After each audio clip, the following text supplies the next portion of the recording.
Piano is Colin Sell, and your chairman is Jack Dee.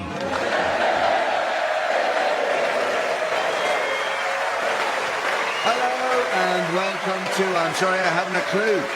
You join us today on a visit to Northampton. Northampton has been producing quality footwear for over 900 years. During World War I, the town's factories managed to supply over 23 million pairs of boots. This incredible contribution to the war effort is recognised in a special letter of thanks from a grateful nation, which is displayed in the town's museum. It's even signed by Kaiser Wilhelm himself. In the Middle Ages, Northampton was briefly the capital of England. This was during the period historians refer to as the capital of England shortage.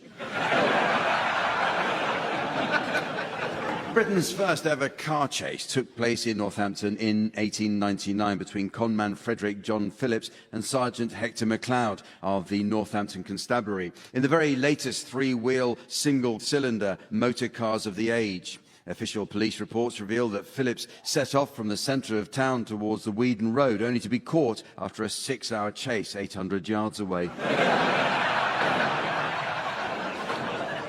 Nearby Silverstone is the home of the British Grand Prix. Every year, over 300,000 fans gather to experience the thrill of Formula One and to listen to the Dutch national anthem. Both Carlsberg and Doc Martens are made in Northampton. Visitors to the Carlsberg plant are shown inside for a full tour of the brewery, whilst visitors to Doc Martens are shown outside for a good kicking.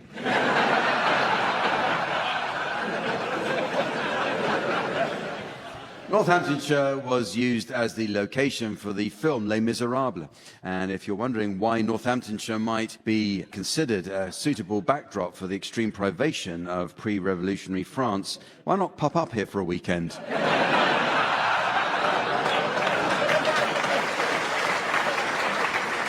The 2005 film and subsequent stage adaptation, Kinky Boots, was based in Northampton. Kinky Boots is in fact set in a traditional Northamptonshire shoe factory and not, as is often thought, a chemist for perverts. Alan Carr grew up in Northampton, where his father was the manager of Northampton Town FC. In his autobiography, the flamboyant, gap-toothed comedian writes of a troubled upbringing thanks to the twin threats of both homophobic bullies and ivory poachers.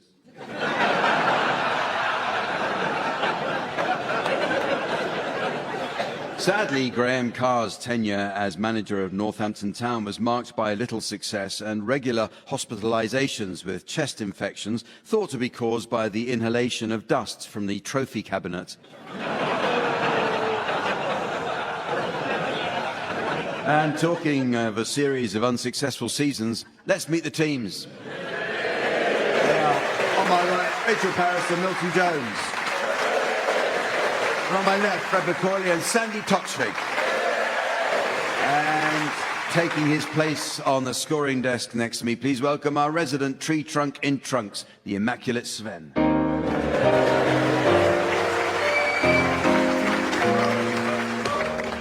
Well, we start this week with some new additions to the Uxbridge English Dictionary.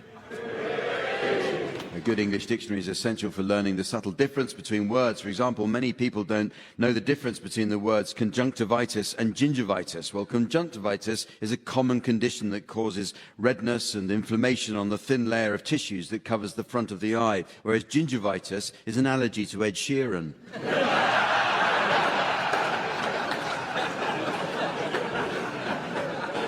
But the meanings of words are constantly changing, team. So your suggestions, please, of any new definitions you may have spotted recently. Rachel, you can start. Ombudsman, Buddhist florist. Sandy. Abacus, to swear in Swedish.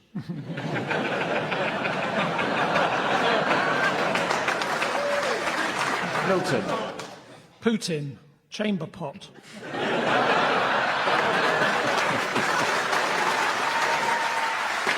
And Fred. Perfect. Broken Irish cat.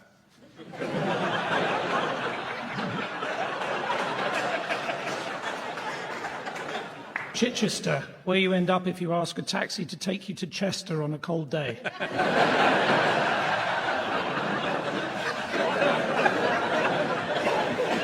One from north of the border for you.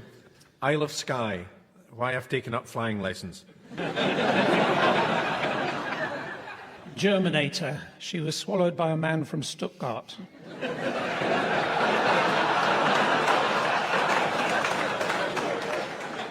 Anticyclone, one who is opposed to bicycle hire. This is such a stretch. Infantilize, when you claim there's no alcohol in your fizzy drink.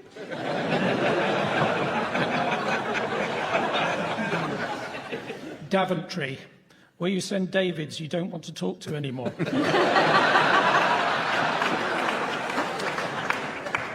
Discombobulate. This has arrived, Robert. I was expecting you sooner.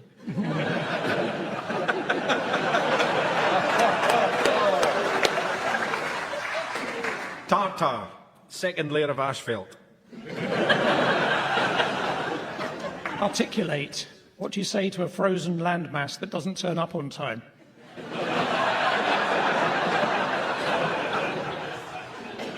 Hygienist, Simon Cowell. Engineering, huge item of jewellery.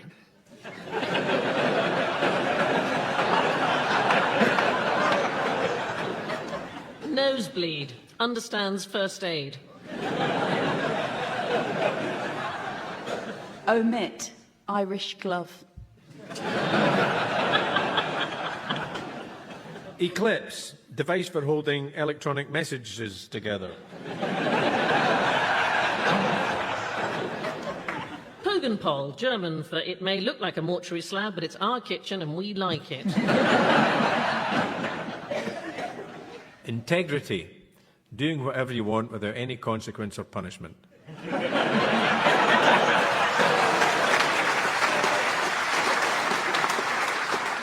The teams are going to do a spot of acting now for us in the round called Sound Charades. This game is all about miming the theatrical technique of suggesting action, character or emotions without words. The greatest mime of all time was Marcel Marceau, whose book, The Art of Mime, is widely regarded as a seminal text and inspiration for generations of young actors. I read it, left me speechless. In our version of the game entitled Sound Charades, team members are permitted the use of their voices. So Rachel and Milton, you're to start please, and your title will shortly be displayed to the audience via the laser display screen. For listeners at home, here's the mystery voice. Broadchurch. Broadchurch. So off you go please, Rachel and Milton. It's one word and it's a TV show. Wow, what a building this is. I know, it's amazing, isn't it? It is. The architecture is very interesting. Indeed it is. It was actually built for the Bishop of Bath and Wells. Really? But it's not a cathedral. No, it's not a cathedral. No, it's not a cathedral.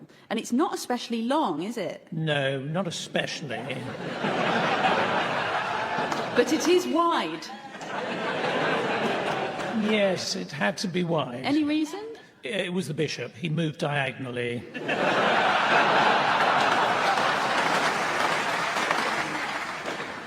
What have you written down, Sandy? Short and wide, I've put Yeah. down. It's like a description of myself. It's not cathedral. It's not a cathedral. So is it a church?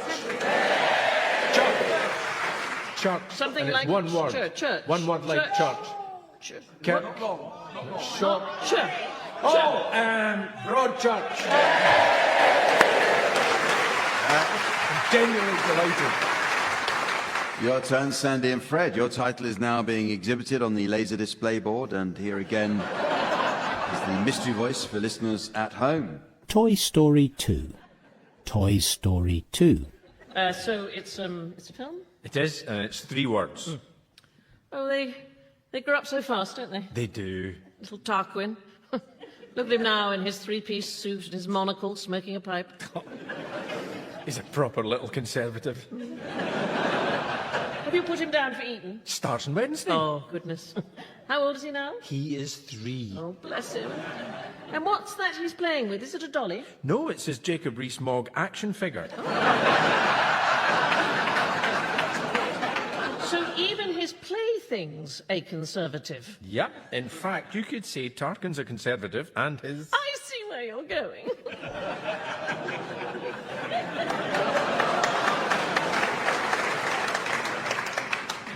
One thing I will say is it's all a horrible image. But so it's obviously about conservative. Posh children, schools. Go back to conservatives. Conservative, stay with conservative. Tory. Something Tory. Not only is he a conservative, but his... Oh, Toy Story! Two. Toys Story 2. Yeah. No. Toy Story 2. So Yeah. good. Okay, that's enough of saying Toy Story, okay? Well, the next game is called In My Pants and features the world of advertising. New legislation has meant that the UK advertising industry is now subject to its most stringent regulations ever regarding the truth and probity of its claims. A fact which has meant some hasty rewrites to some of the nation's better-known ad campaigns. This is perhaps best exemplified by the National Lottery's catchy new slogan, "It won't be you." So, in this game, In My Pants, teams, your task is to suggest advertising slogans, while mine is simply to say the phrase "in my pants" immediately after each slogan, without laughing. Might not be too much of a challenge were it not for the fact that I actually had a laugh yesterday, so I've used up my quota for the month. So you can start, Rachel. I can't believe it's not butter. In my pants. Milton. Catch it, bin it, kill it. In my pants. Sandy. Melts in your mouth, not in your hand. In my pants. Fred. Every little helps. In my pants. A chocolate and a toy. In my pants. Get Brexit done. In my pants. Breakfast of champions. In my pants. Do the shake and vac and put the freshness back.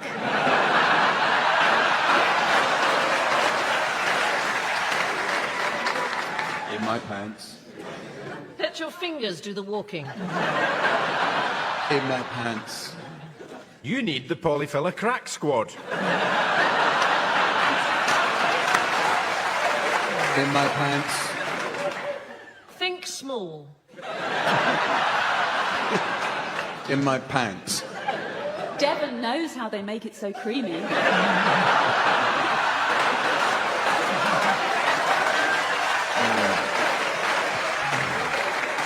In my pants. Ah, Bisto.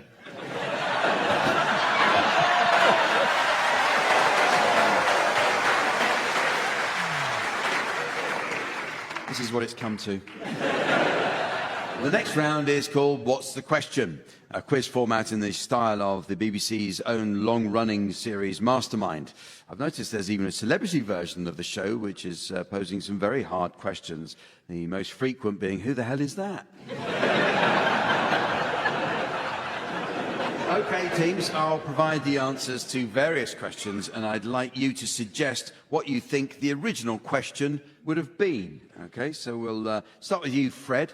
This is the first answer, and I want you to tell me what the original question might have been. There's no natural way for them to reproduce. Why is there only one Pope?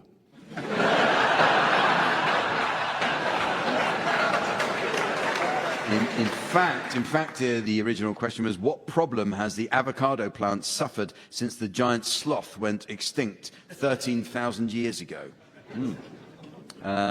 Rachel, another answer for you. I need the question. Controlling the weather, inventing the hamburger, and never needing a poo.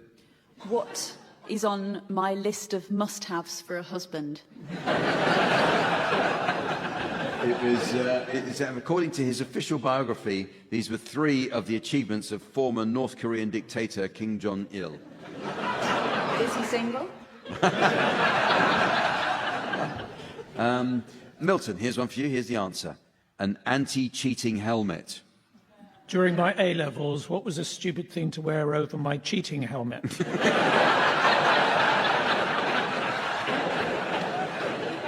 It's in fact the question was, what does Bangkok University oblige its students to wear during exams?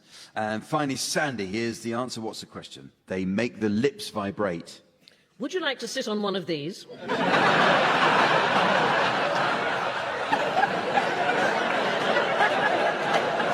It's actually what concentrating peppers do to the mouth. Yes. Fred, what about this one? Here's the answer. What's the question? To stop himself getting richer. Why did Rishi Sunak want to be Prime Minister?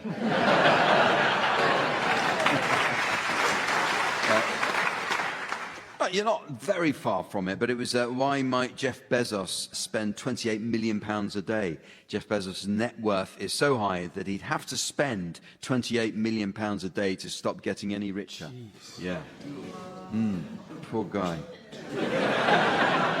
Rachel, how about this? Here's the answer. What's the question? 6 dots. What constitutes a shit Dalmatian? In fact, the question is, what is each letter in the Braille alphabet made up of? Milton, here's another answer. I need the question. The answer is feet first. What's the best degree a chiropodist can get? In actual fact, it's how a bat's born. And Sandy, here's the answer. What's the question? He's been dead for 30 years. Doesn't Colin Searle do a surprisingly good job?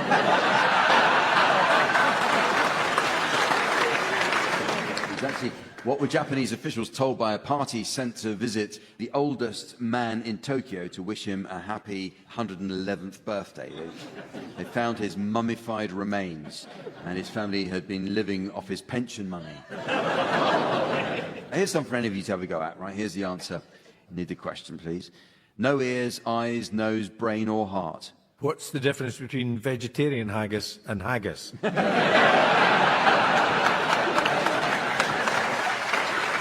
The actual question was, what is a jellyfish lacking? Another answer for you I need the question for. Your poo is turned to gold. Have you ever tried bed panning?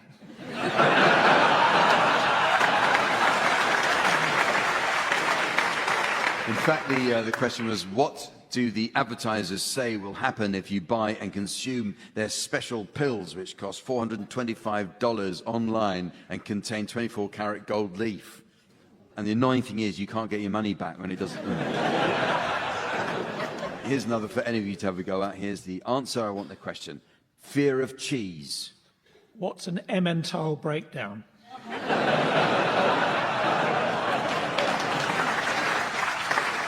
The actual question, what is turophobia? That's fear of cheese. Is another answer. I need the question. The brown one. Which Metropolitan Police officer does most TV interviews?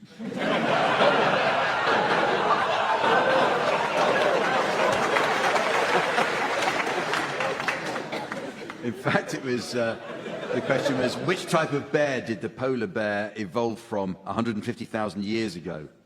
And finally, here's the answer. What's the question? Honestly, it's not for everyone. What have we learned about the job of Prime Minister?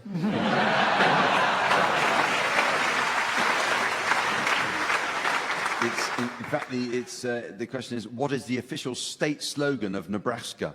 That's what you see when you arrive. Well, at least it's honest. Well, it's now time for some music in the game called Song Stoppers. In the past months, theatre managers have been reporting increasing incidents of rowdy audiences disrupting performances of popular musicals. Only recently, in the opening seconds of the premiere performance of the musical Groundhog Day, a voice from the stalls called out, "Not this again." Well, in this round, panellists from each team will take it in turn to sing the opening line to a series of well-known songs, and it's the job of their teammate to answer each opening line in a manner likely to end the song altogether. At the piano, we have Colin Searle. Yes. Incidentally, Colin tells us he's been playing with wet leg. I'm no doctor, but maybe it's time to get that prostate checked out, Colin.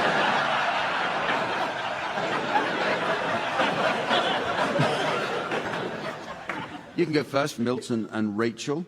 Can we have your medley of first lines now, please? The moment I wake up, before I put on my makeup. Hurry up, or you're going to be late for clown school.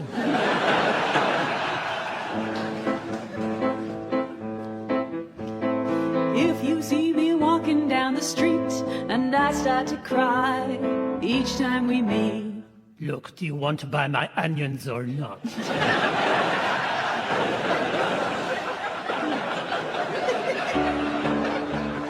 I'm spinning around, move out of my way. Look, can you let someone else carry the coffin?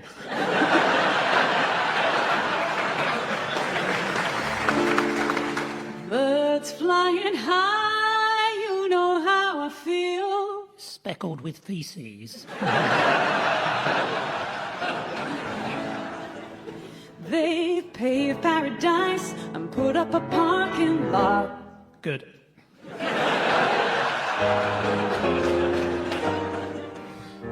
She wanted to test her husband. She knew exactly what to do. She asked him the date of their anniversary.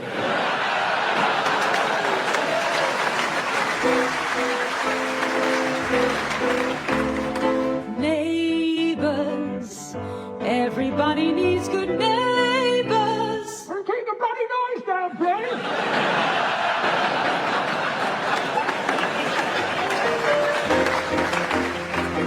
I'm so excited, I just can't hide it. Maybe you could wear some different trousers, though.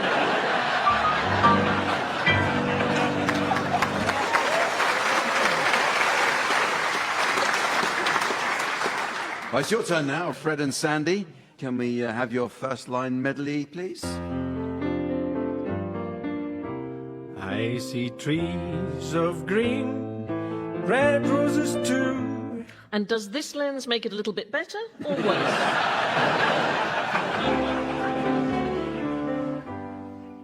Our lips shouldn't touch. Is it because you're a lesbian?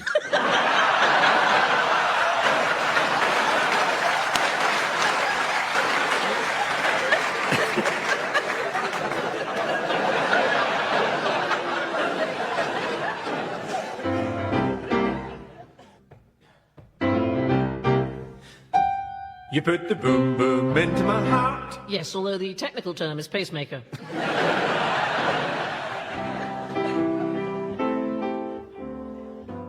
I'm sitting in the railway station, got a ticket to my destination. Yes, West Midland Trains apologise for the cancellation of the 1748 service to London Euston. We have arranged a bus replacement service which will be here in about an hour.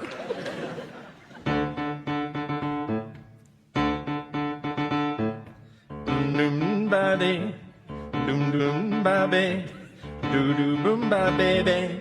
Never buy false teeth online.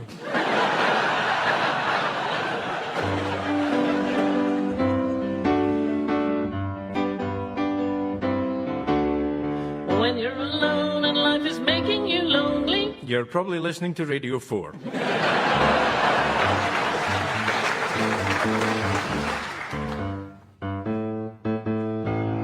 Summer loving had me a blast. Summer loving happened so fast. Yeah, I'm sorry about that. It's honestly, it's never happened to me before. Is it because I'm a lesbian?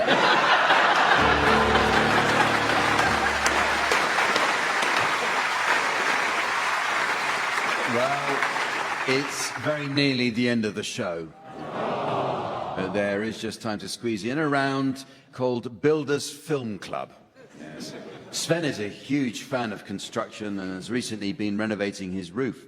He says he's always first in the queue at the builders' merchants to get his asphalt.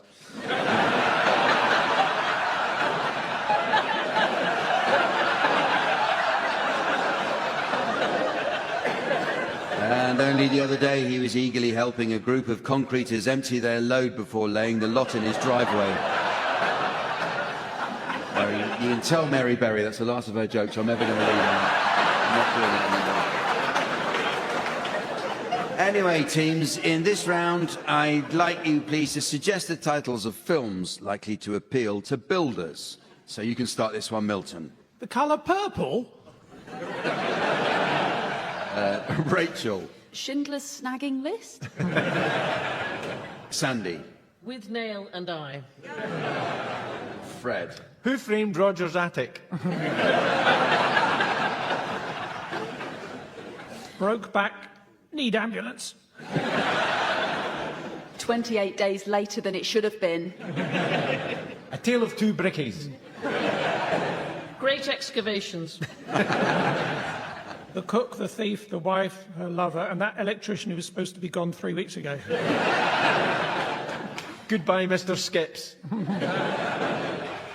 A river runs through it now. Dial M for mortar. 39 steps will have to do. Bring me the horde of Alfredo Garcia. And so, ladies and gentlemen, as the toxic turd of time washes up on the British beach of benevolence, while the woeful water company of wastefulness faces their 50th finer fate, I notice it's the end of the show. So from the teams, Sven, myself and our audience here in Northampton, it's goodbye. Goodbye. Craig McCauley, Rachel Parris, Milton Jones and Sandy Toxvig were being given silly things to do by Jack Dee, with Colin Sell setting some of them to music. The programme consultants were Fraser Steele and Stephen Dick, and the producer was John Naismith.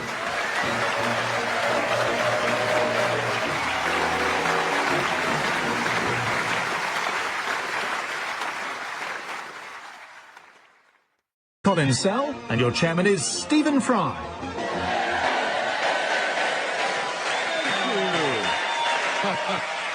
Thank you so much. Thank you, ladies and gentlemen, and welcome to Just a Minute. Oh, I'm sorry. I'm new to this. Hello and welcome to I'm Sorry I Haven't a Clue. You join us this week in London's glitzy West End at Her Majesty's Theatre. This fine venue is situated on London's famous thoroughfare known as Haymarket. Now a busy one-way street, it acquired that name because the traffic travels only one way.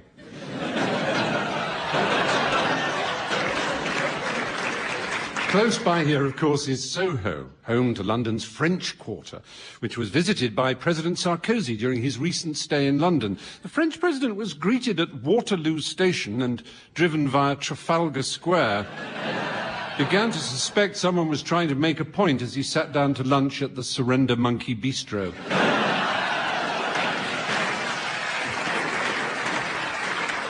Also in Soho is London's Chinatown, where visitors flock to the annual International Festival of Feng Shui. We can't say where this year's venue is because they keep rearranging it. London's West End is, of course, best known as Theatreland, hosting many a hit show. Amongst the most successful was a recent revival of Cabaret, the musical set in 1930s Berlin, with its hyperinflation, worthless currency, mass unemployment, and economic collapse. It's amazing the West End could afford to put on the show at all, really. One of the stars making Cabaret such a hit was Julian Clary. Now, Julian, you may remember, began his career as the Joan Collins fan club with Fanny the Wonder Dog. However, when her teeth fell out, meaning she couldn't chew her bones properly, and she took to sniffing strange men's trousers, Julian and Fanny sent her a get-well card.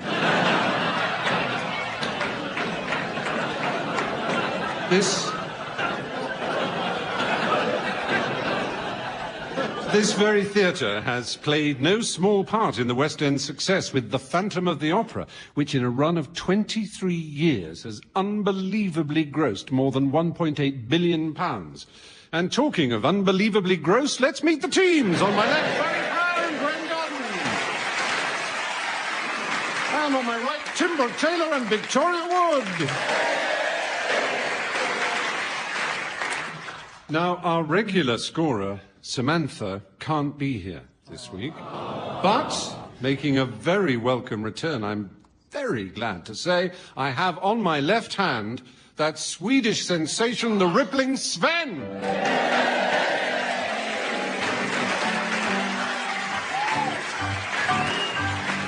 Okay, now we kick off today with a round called Uxbridge English Dictionary.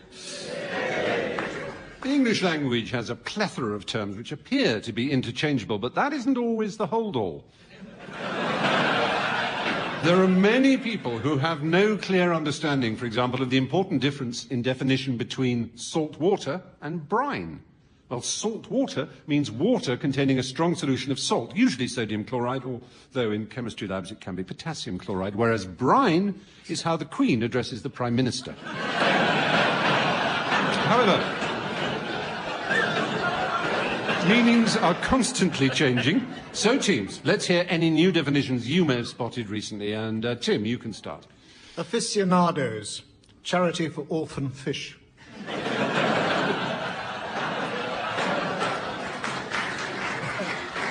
Victoria? Dictaphone. Idiot who's always on his mobile. Barry. Languid. Laid-back Welsh village. Graham? Nicotine. To arrest a youth.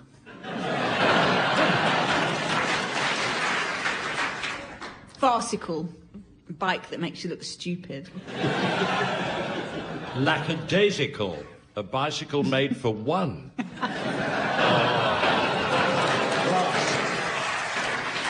Scrutineer, what MFI tells you to do.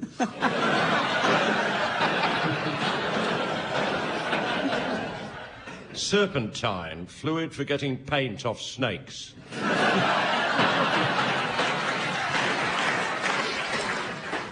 Puny. The religious equivalent of tennis elbow.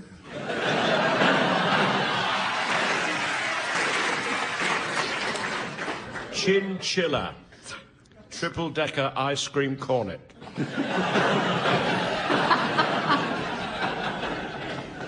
Chatelaine. Couldn't get home in time.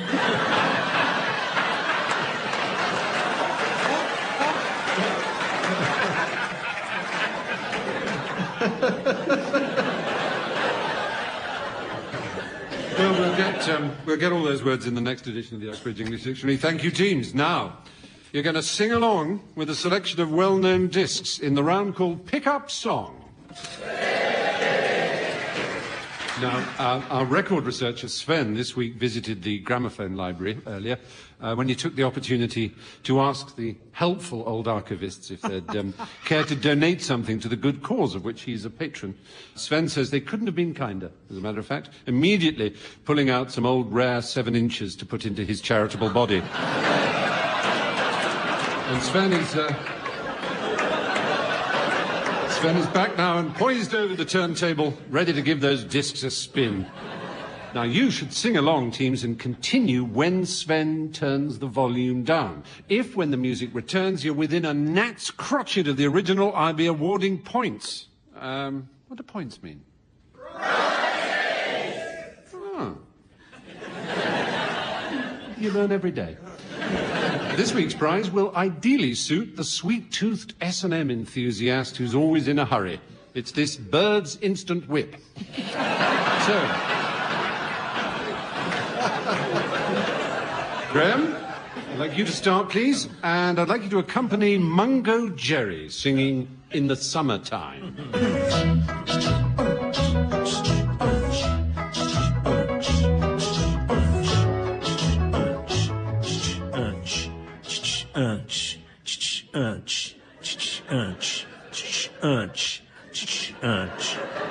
In the summertime, when the weather is high, you can stretch right up and touch the sky. When the weather's fine, you got women on your mind. Have a drink, have a drive, go out and see what you can find. If a daddy's rich, take her out for a meal. If a daddy's poor, just do what you feel. Speed along the lane, do a ton or a ton and 25. When the sun goes down, you can make it good and they lay by.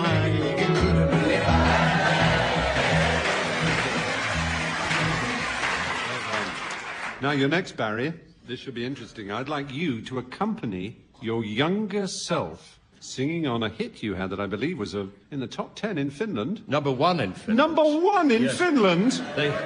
Singing They gave away a car with each record. Sorry. Singing then your international number 1 hit, The Purple People Eater.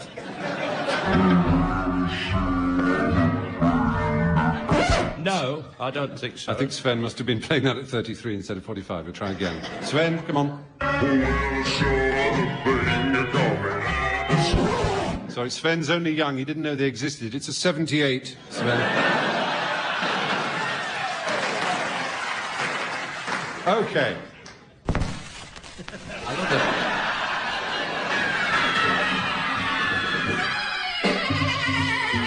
Well, I saw the thing coming out of the sky. It had one long horn, one big eye. I commenced to shaking and I said, "Hoo-wee!" It looks like a purple people eater to me. It was a one-eyed, one-horn, flying purple people eater. One-eyed, one-horn, flying purple people eater. One-eyed, one-horn, flying purple people eater. Sure looked strange to me. Well, he came down to earth and he lit in a tree. I said, "Mr. Purple People Eater, don't eat me." I heard him say in a voice so gruff, "I wouldn't eat you 'cause you're too tough." It was a one-eyed, one-horn, flying purple people eater. One-eyed, one-horn, flying purple people eater. One-eyed, one sad to see. Mr. Purple People Eater, what you like to see?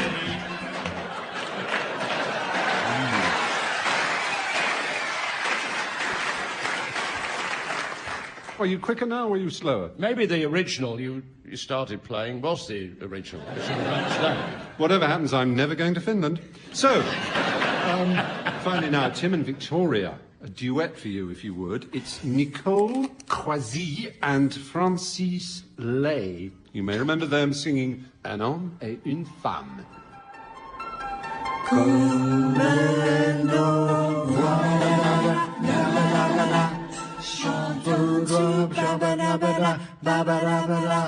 Nos corrives, wabada, babada, comme une chance, comme un espoir.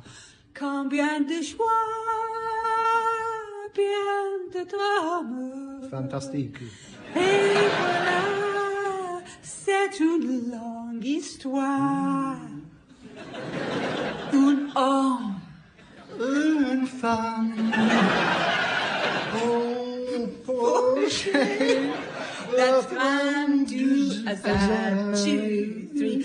Comme nous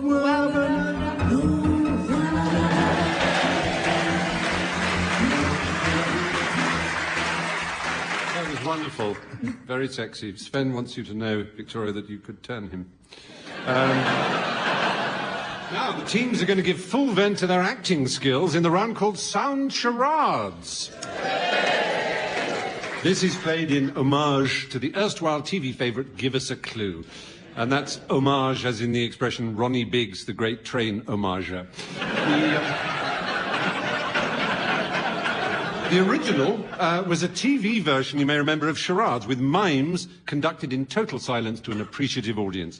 The team's version is exactly the same, except for the bit about the silence and the appreciative audience.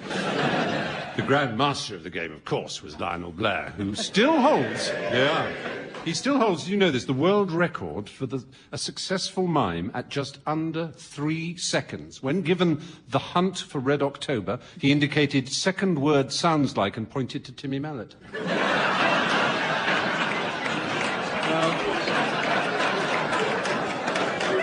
Tim and Victoria, could you start, please? Your title will shortly be displayed to the audience via the touchscreen laser display. And here's the mystery voice for listeners at home. The Young Victoria. The Young Victoria. Okay, Victoria and Tim, off you go. There's 3 words, and it's just a film, isn't it, I think? Anyway, it goes like this. David. Yes, dear?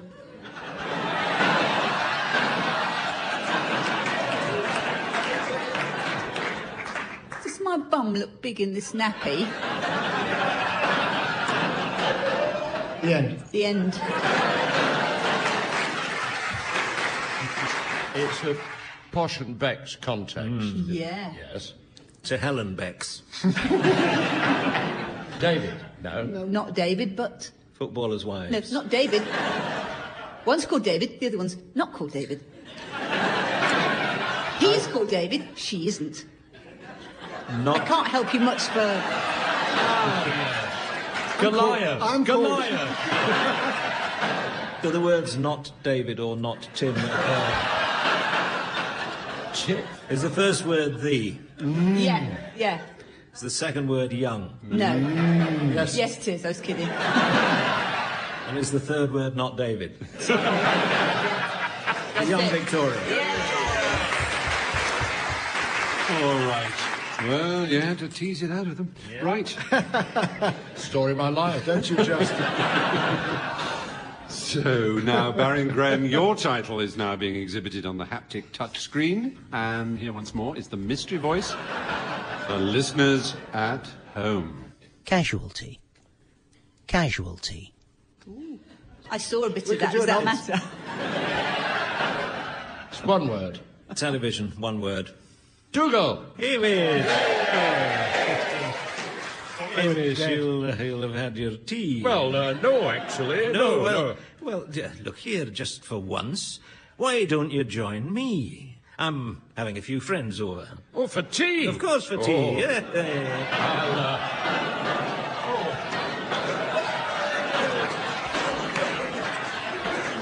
For tea? Aye. Oh, yes. I'll away home and change into my dress kilt and my Sunday sporran. Oh, no.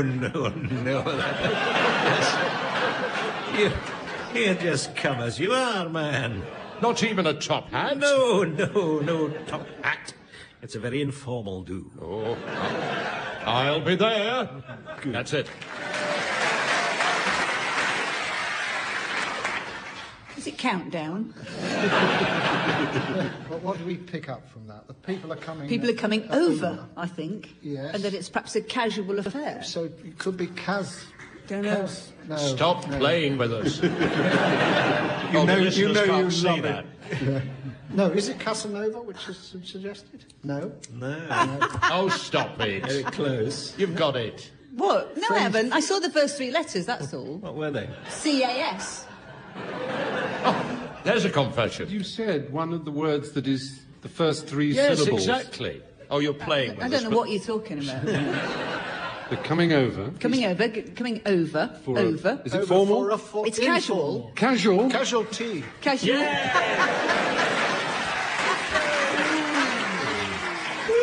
That's what comes of I cheating. know, cheats never prosper. Cheats never prosper. Now it's time for the teams to take a look at the lives of famous people as portrayed in press interviews and lifestyle magazines. Now, our very own Barry Cryer will be at something of an advantage here as he's constantly being interviewed by magazines and newspapers. Barry's life is a non-stop whirl of meetings and appointments that would daunt a man half his age. If they ever find out what it is that keeps him going, someone should bottle it. Okay, teams. Now, I'm going to read to you from a selection of genuine magazine and newspaper cuttings concerning a well-known personality. However, certain key words or phrases have been removed, and your task, teams, is to guess what the original wording might have been. Today's subject is heiress and bonne viveuse Paris Hilton. And here's the first quotation. These are all real quotations. There's a lot of heiresses out there, and I don't see any of them doing what I've done. It's Paris Hilton PLC, baby. I have so many projects. I go around the world every 3 days, designing and personally approving it all. I have one partner. We both own it. He does the business side, and I... Don't. His first name is Fred. I can't... Spell Fred. Oh, that's extraordinary. Good guess. He actually said I can't spell his last name. I watched Disney animated films when I was a child. My favourites are Sleeping Beauty and Cinderella. I think I'm more like Snow White. She was always... Feeling happy.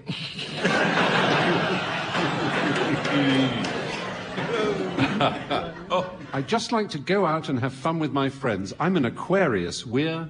Supposed to be the rarest blood group.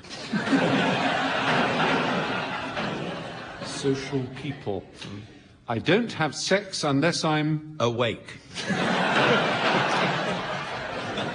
It's just the opposite of me, then. In a relationship.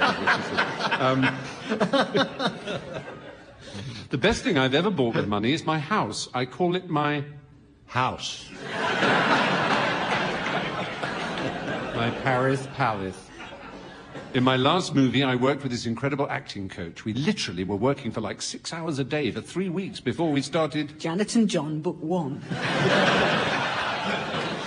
shooting. The script was really hot. I had the coolest death scene. The producer had T-shirts made for the movie saying... Do not resuscitate.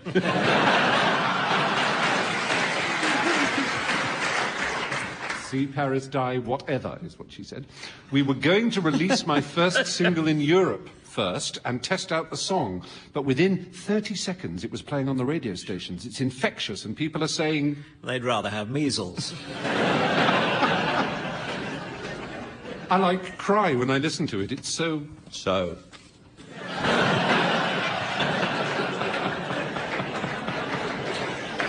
London is my favourite city in the world. I love everything about London. I love the people, the accents, the food, the... Gondolas.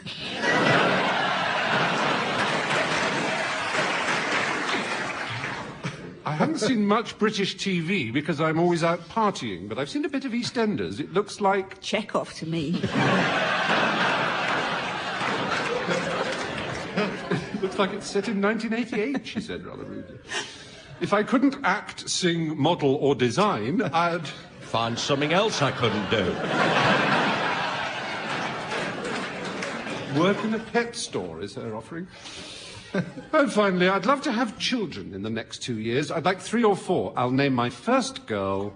Girl 1. London, in fact. Oh, London. Well, brilliant. Your answer's much better than hers. OK, the teams, ladies and gentlemen, are going to sing for us again now. In a round called Just a Minim. It's a musical tribute to the wireless favourite Just a Minute, hosted by the irrepressible Nicholas Parsons. You know, when the BBC first sought a chairman for that show, they insisted it be in capable hands, and incapable they got. In Just a Minim, the teams will attempt to sing a well-known song without hesitation, deviation, replacement bus service, or repetition. Accompaniment will be provided at the piano by Colin Sell. Now, we have exciting news about Colin's career. I can't say too much, but if I mention the words Van and Morrison, you'll immediately guess Colin's got a supermarket delivery job.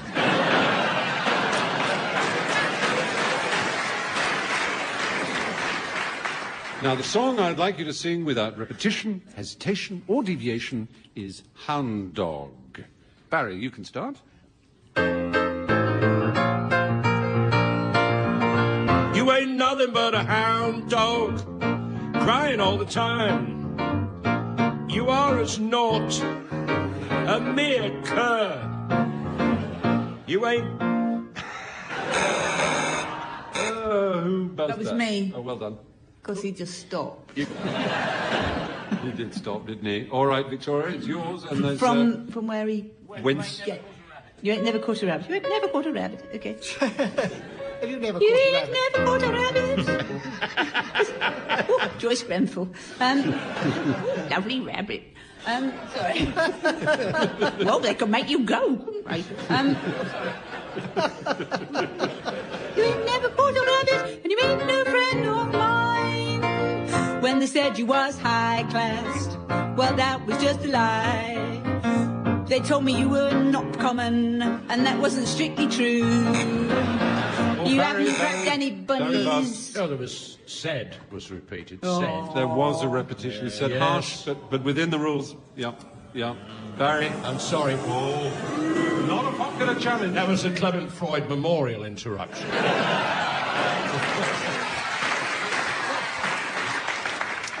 Off you go then, Barry. It's yours. Oh, where? Oh. I'm allowed to ask where we were, aren't I? No. On the grounds of hesitation. We'll ask someone with musical knowledge. Colin, who can tell us where we were? We're up to... You ain't never caught a rabbit, was where we thank you, were up Victoria. to. You ain't no friend of You mine, have but you never mustn't say you ain't no friend of mine, because that will be You repetition. have never apprehended a lupine. Yeah, very good. Off my Christmas card list. I thought a lupine's a wolf, isn't it? It is, yeah. You were confusing You're thinking of lapin. Lapin. But I didn't want to repeat. I didn't want to repeat rabbit, obviously, so I thought wolf would do. But lapin, if you prefer. Well, have you ever seen a dog that could catch a wolf? What sort of dog would that be? A dog with no Irish wolfhound. That'd be a wolfhound, wouldn't it? Anyway. I think there was also deviation from the tune at one stage. Victoria, that was your challenge, I think, wasn't it? So you pick it up. Oh, God, was it? You challenged the lupine. All right. Right, go on. You are really a big, fat, four-legged, jumping-up animal, and you're whinging constantly. You are always sniffing at the dog's bottoms and moaning a lot 24/7. Tim challenged. That was definitely deviation of the worst possible It form. wasn't. That's what dogs do. Sniffing at dogs' bottoms. That's what dogs do. It's another way of saying you're a dog. Yes, but humans do things, but we don't mention them. No, I didn't mention them. Well, we do on this programme, Tim. It was a dog. It was a dog, and that's what dogs do. Thank you very much. We've got 5 seconds. Yeah. Beatrix Potty would be really keen on you, but I'm not.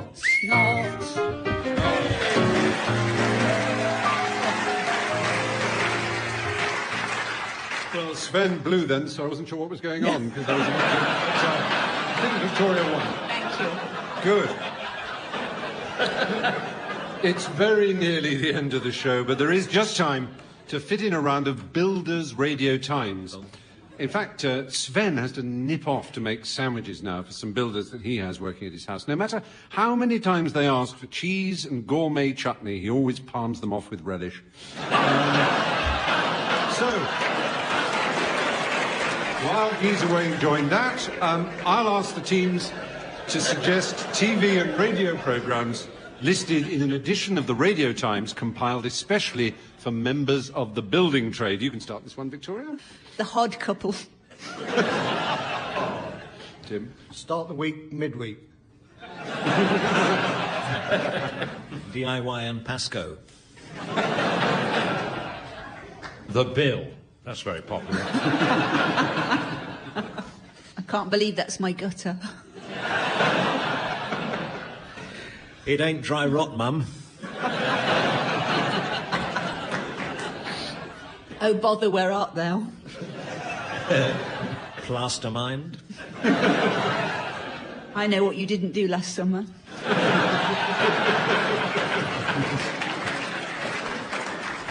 Bum Cracker Jack.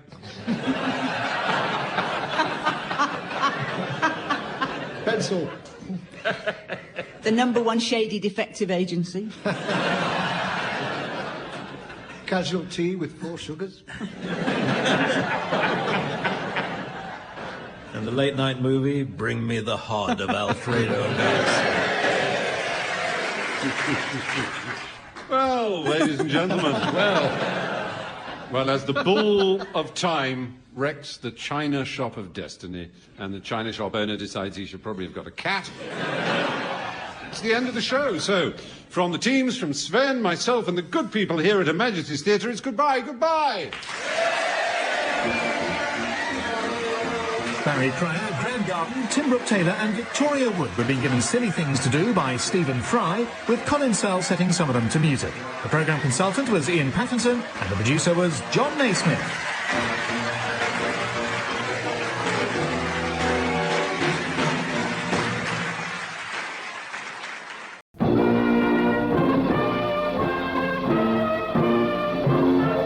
We present I'm Sorry I Haven't a Clue, the panel game, and your chairman tonight, Humphrey Lyttelton.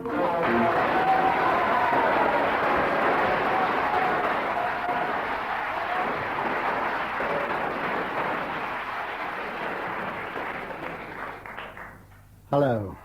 Well, the score at the moment stands at 483 to 13, so there's everything to play for. And here are your 2 teams for tonight. First team, Joe Kendall and Graham Garden.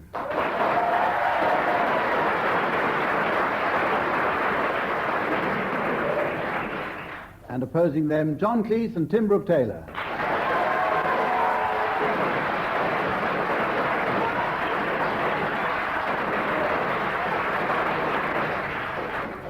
In this first round, I ask each team I ask each team to sing a song, but singing alternate words. If anyone sings only 2 words, or half a word, or dries up altogether, or parts company with Dave Lee's accompaniment, then that team can salvage a point by doing it at twice the speed.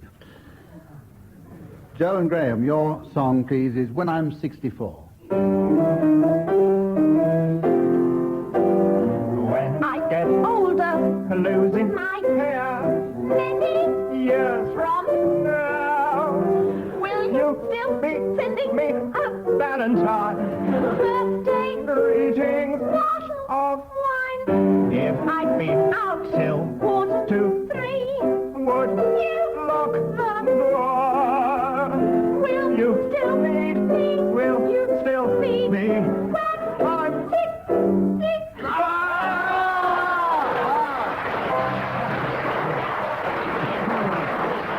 Joe Kendall fell at the last fence, so will you do it at twice the speed and see if you can get through it?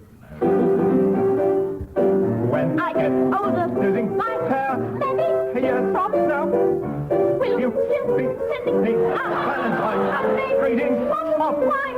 If I'd been out till 2:45, would I lock the door? Will you still need me?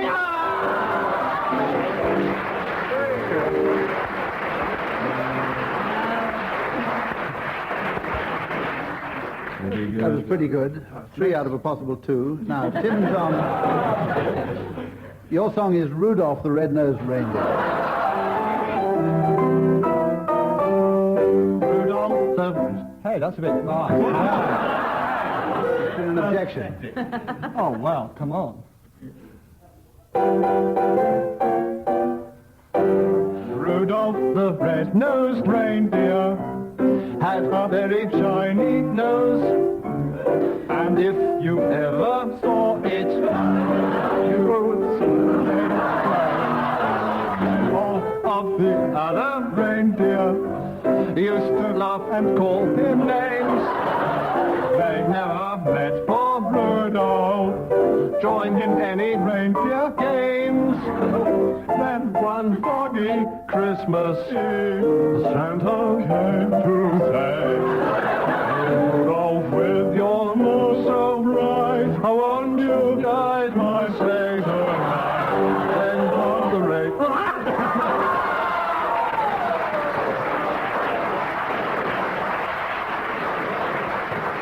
It was longer than theirs, Uncle Hump. You can redeem a mark by singing that at a... No, we can't. Rudolph the red-nosed reindeer had a very shiny nose, and if you ever saw it, you wouldn't even say it glows. All of the other reindeer used to laugh and call him names. They never let poor Rudolph join in reindeer games. Then one foggy Christmas Eve.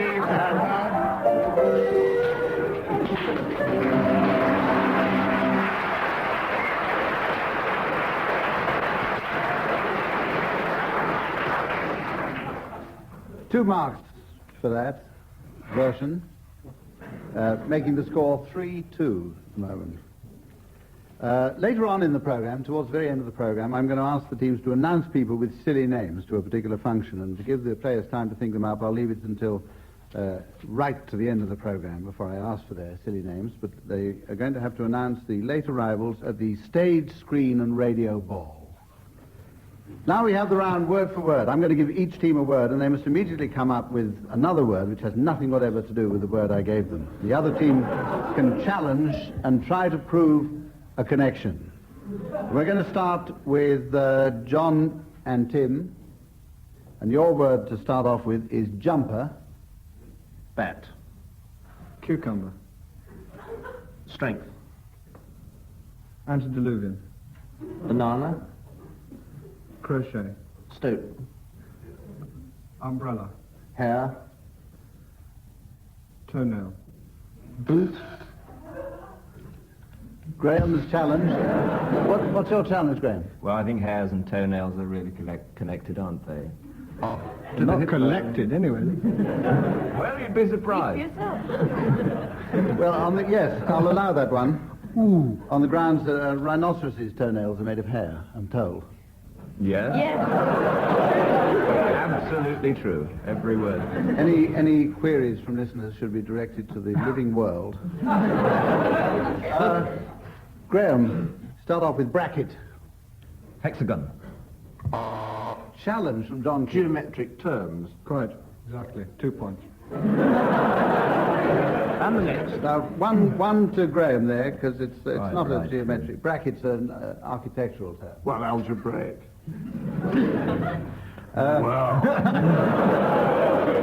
John, you start then with refuse. Refuse. Steed. Challenge. Refuse and refuse are connected. In what way? They are, in fact, collected in this case. Start again, John. Refuse. Refuse. Steed. Pardon? Steed. I said pardon.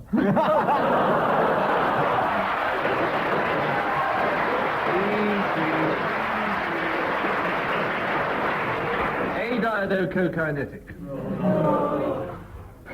Elephant's foot umbrella stand. Stilton. Crumpet. Mice. When in doubt. Walking stick. Exercise book. Tractor. Cosmonaut. Lynx. Portuguese island of Macau. Throat. Puma. Armchair. Tome. Love nest. Vowel. I'm going to stop that now because we've already run into the next program. Does anybody hurt? 9 to Tim and John for endurance, 2 to Joe and Graham for atrophy of the buzzer-pressing finger. And I think we'll go on. Oh, we'll give them one more. Joe, we'll let you start with the word smut. Clock. Pentameter. Horse. Duke. Duke of Wellington rode a horse. Here. Yeah, he rode a horse. And he also had a horse. Electric horse, Norman. Right, He Tim. also had an elephant's foot umbrella stand. We didn't stop you. Tim, will you start with the word giggle? Trumpet. Spoon. Microphone. Elf. Elephant's foot umbrella stand. Elephant's foot umbrella. Oh! Repetition. Different game. No, we had that, it is. Yeah, I give you that point. We did have that 3 months ago. That makes the score now Just because my vocabulary very is limited. exciting. Next round is world records. This is where I'm going to read out a world record to each member of the team, and I'm not going to tell him or her what the record is for, and we will have 150 points for a correct definition and 1 point for anybody who gets anywhere near it.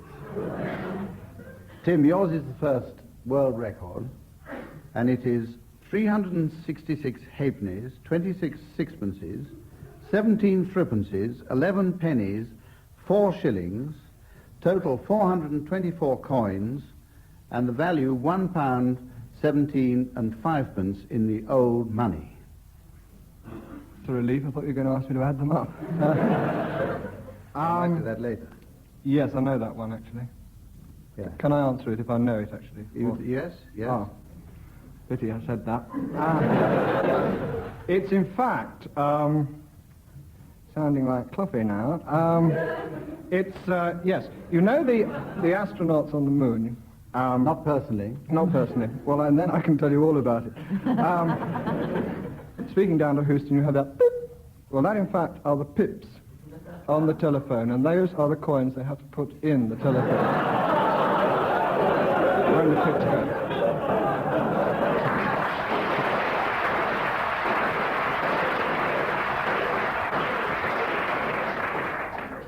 You mean £1.17 and 5 for 3 minutes, is it? Isn't that right? Oh, I don't think it's as much No, as it's 3 more minutes. than that. Yes. It's gone up. I'll give you 1 point for being within, well, I won't say within the same universe. Because in fact the answer is it's the most number of coins swallowed by anything other than an ostrich. They were found in the stomach of a 54-year-old man. It had killed him, presumably. No, it was his way of saving. John Cleese, your record is 9 Hebrew cubits.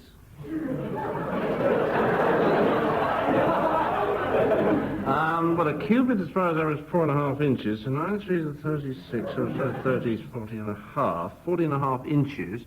So it is the greatest height ever reached by an Egyptian space probe.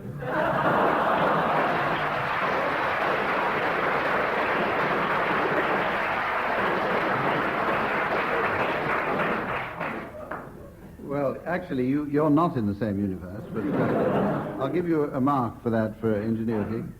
Actually, it is the greatest height that has ever been jumped by an Israeli Minister of Agriculture and Fisheries without dislocating a hip.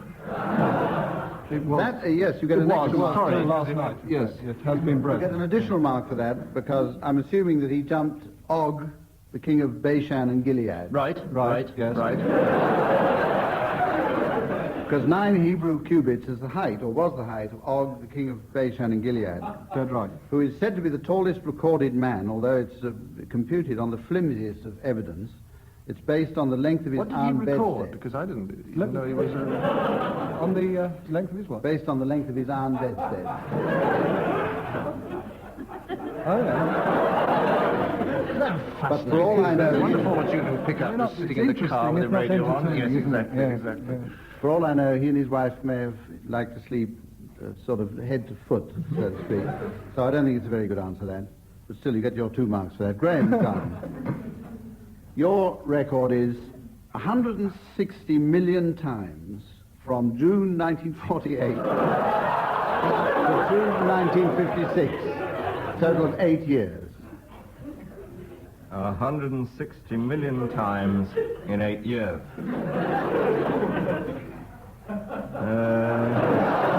65 days a year. It can't be that, surely. 160 million times. Yes, I know. It is, in fact, the newspaper stuffing record held by a man in Cleveland, Ohio. Is that right? Anyway, it is. And the right consonant. He, in fact, stuffed 160 million copies of the Times into the ear of a live Thompson's Gazelle between those dates in the space of 8 years. Is that right? I'm assuming that as a result of that, he then set up the longest recorded attack of hiccups. Is that right? Yes, that's what I meant. Well, you get your 2 marks. Yes, he was in fact not from Cleveland, Ohio. He was from Los Angeles. Jack O'Leary was his name, and he hiccuped 160 million times in an attack lasting 8 years. Of the 60,000 remedies that he tried, only one eventually worked. And you get an extra 15,000 marks if you can tell me what that is. But can't wait. Death? It was a prayer to St. Jude, the patron saint of lost causes. Right, Joe, it's your... you get 2 marks for that, Graham, because you were very, very close to it. Joe, yours is a simple one. 15,000 nudes. It's all the members of the House of Commons, the House of Lords, the staff of Buckingham Palace, and the entire civil service without their clothes on. Could well be, actually. Interesting to see if it is. I think the latest figure shows who, back in the year 1964, 1 year before it closed, visited the L'Île du Levant nudist camp. Is that right? That's absolutely yes, right. What I was thinking of. Because this is the number of people in the world's largest nudist camp, which is the place I just said and can't pronounce again. It contained 15,000 naturists, and it was a nudist camp until 1965, when it was taken over by the French Navy for defense purposes. Is that the bad facts? Exactly. Now we have the round that's called misleading readings. Each team will be asked to perform a short scene from a well-known work, classical, and the other side must guess what it is. they're going to, naturally enough, perform it in disguised accents. Joe and Graham, your reading first of all, please. And Joe and Graham's reading is from The Three Sisters by Anton Chekhov. The audience now knows the answer. Joe and Graham, away you go. They called you Major for some reason or other. Well, that's it, yeah.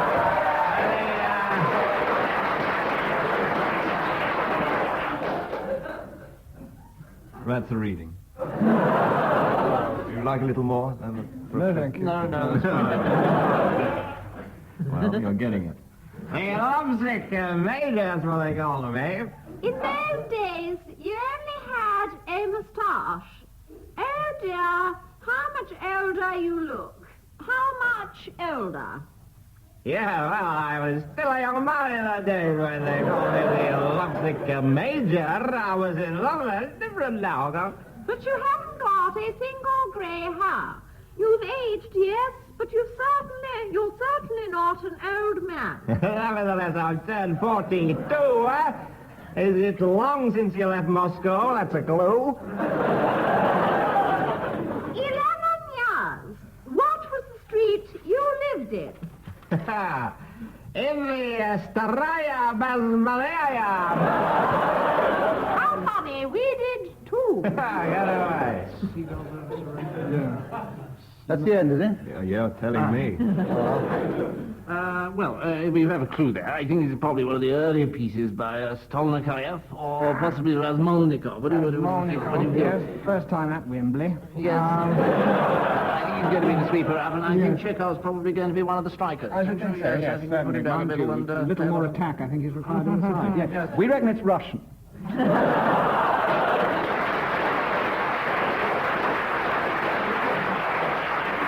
And because we don't know any others, we'd say Chekhov.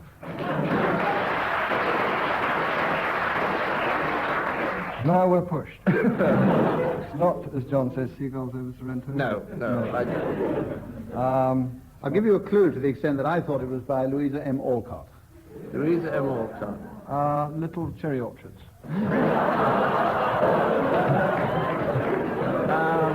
The Seagull Three Women. Sisters.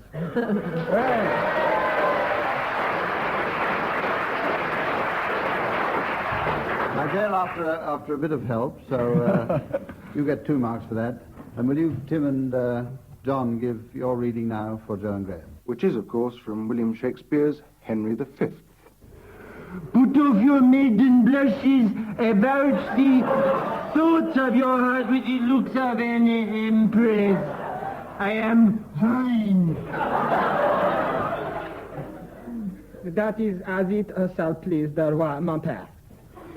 Nay, it will please him well, Kate. It shall please him, Kate.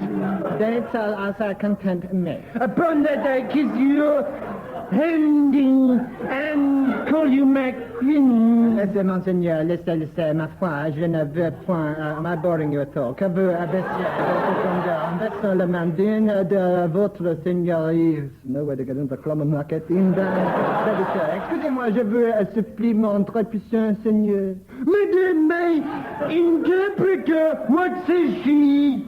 That is not be the fashion for the ladies of France. I cannot tell what is better in English. To kiss. Your Majesty entend better que moi. It is not a fashion for the maids in France to kiss before they are married. Would she say? Raymond. And that concludes the reading for this evening, ladies and gentlemen. There are sufficient clues there, we hope, for our right panel opposite to be able to guess both the play and the characters involved. Joe Kendall and Graham Garden, can you identify that? Yes, well, there was some French in there somewhere? No. Not really, no. No. Now, that was misleading at first. Otherwise, it sounded very like... does it come from the complete works?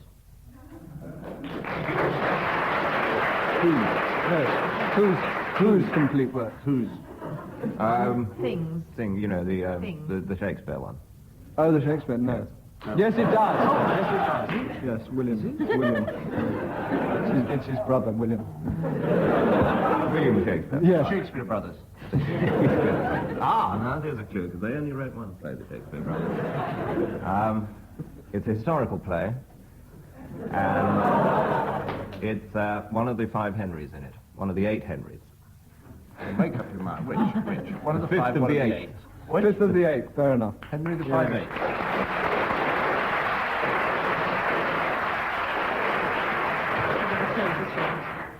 I thought at one point this would become a historical program before we got the answer out of them. But anyway, it was in fact Henry V by Shakespeare, so you get your 2 marks. The score at the moment, I feel it incumbent upon me to tell you, that the score at the moment is to Tim Brooke-Taylor and John Cleese, 34, and to Joe Kendall and Graham Garden, 37.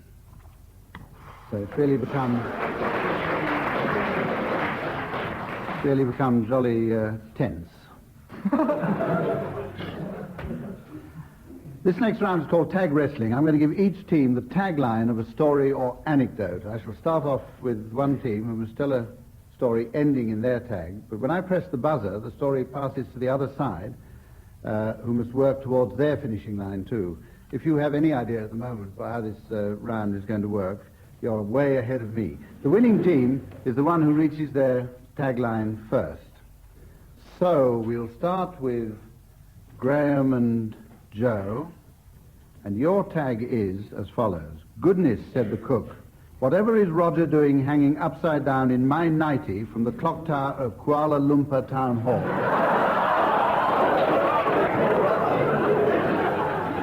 Roger doing?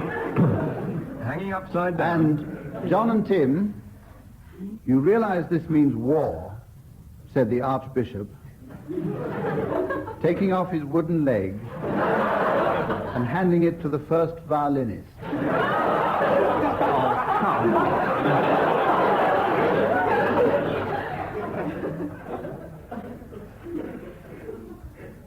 Joe and Graham, to start this story off, please. Right. It was a beautiful day in Kuala Lumpur as noon struck from the clock in the clock tower of the town hall. Cook was hanging out her washing when Roger, her boyfriend, crept up behind her and said, Roger, what are you doing here? I thought you were still in England. And Roger said, I beg your pardon, took the first plane back to England. Back in England, he was marrying Nancy, a nice little girl who worked on the farm down in Somerset. However, he was very unhappily married, so flew straight back to Kuala Lumpur, where the cook was again doing her washing, and he was so happy that he leapt into her nightie. At this moment, a large coach came round the corner, being one of the coaches chartered by the extremely large ecclesiastical orchestra, which was making a tour of the Far East. Amongst the very heavy complement of woodwind players and... Look out, cried Roger, as the coach plunged into the river. Climbing up the clock tower,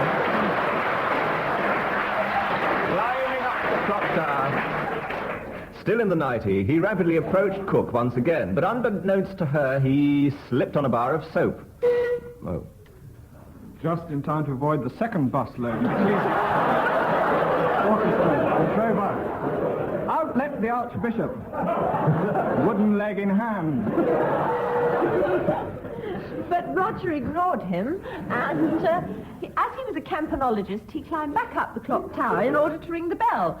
Seeing him at that moment, the cook said, goodness, said the cook, whatever is Roger doing? The Archbishop, leaping out with his wooden leg in hand, with his wooden hand in leg, plunged to the fallen coach and pulled out all the violinists, except for the first violinist, who was badly trapped between the dashboard and the rear wheel. Interesting. Roger, seeing this, laughed so hard that he slipped off the clock tower. His nightie caught halfway down, and Cook, looking up, said, goodness me, what is Roger doing hanging upside down in my nightie from the clock tower of Kuala Lumpur Town Hall? Yes.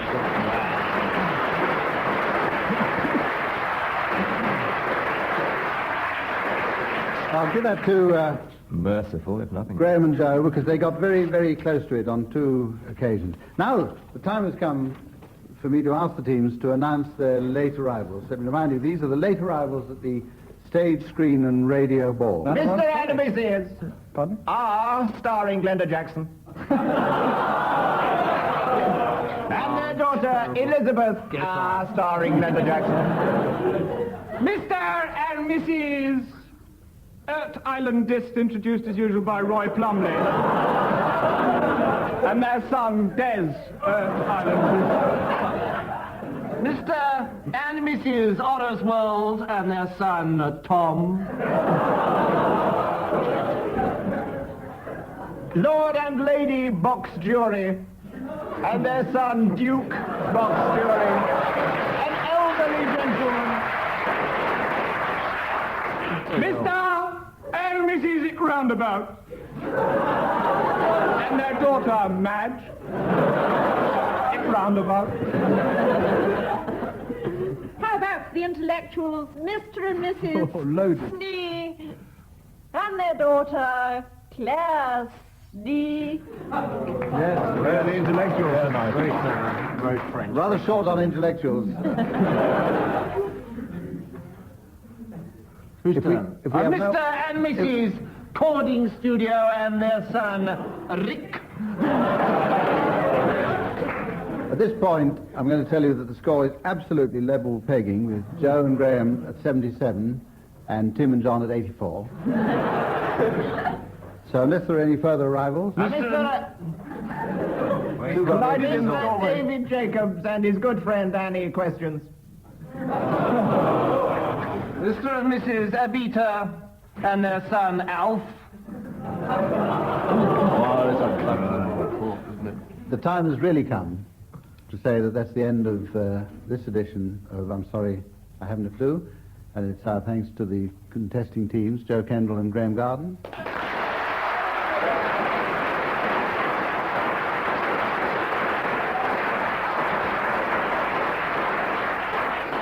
Who are leading by 1 mark, and John Cleese and Tim Brooke Taylor.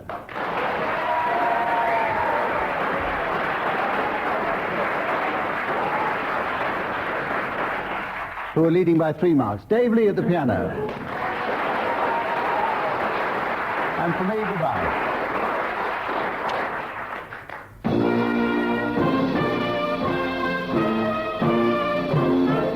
That was Humphrey Lyttelton saying goodbye on behalf of Tim Brooke Taylor, John Cleese, Graham Garden and Joe Kendall, Dave Lee at the piano, and producer John Castles.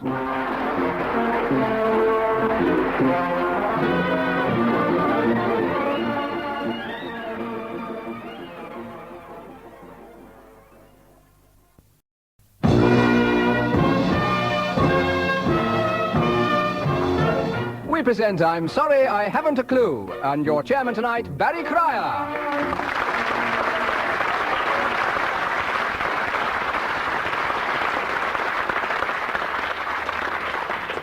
Hello and welcome to another edition of I'm Sorry I Haven't a Clue, the show that is to radio what Arthur Mullard is to flower arrangement. And with our very own Mr. Dave Lee at the piano, may I introduce the 2 opposing teams. Mr. John, all the spoons in the glasses, please.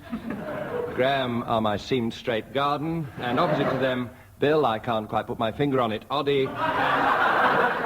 Tim, I was on the television last night, we ran out of chairs. Brooke Taylor!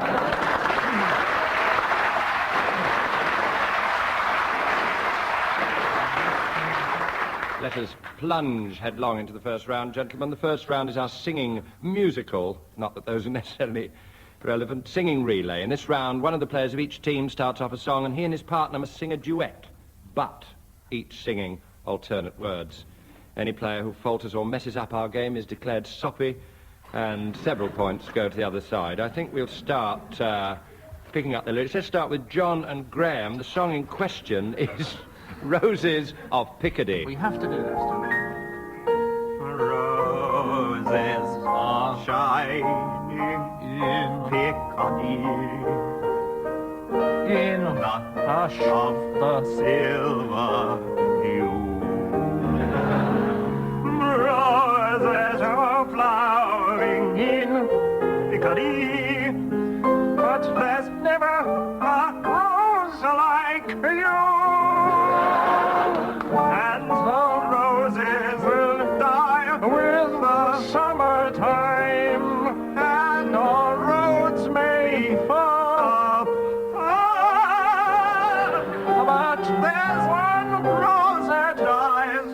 in Piccadilly.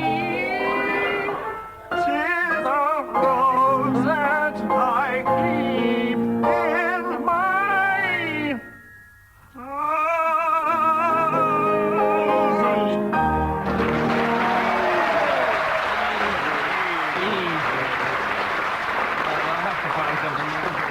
That was Roses Are Blighting, Blooming, I'm sorry, in Piccadilly, and we go to Tim and Bill with the song When I'm 64. When I get older, losing my hair many years from now, will you still be sending me a Valentine birthday greetings bottle of wine? If I'd been out till 2:45, would you lock the door? Will you still need me? Will you still need me when I'm 60?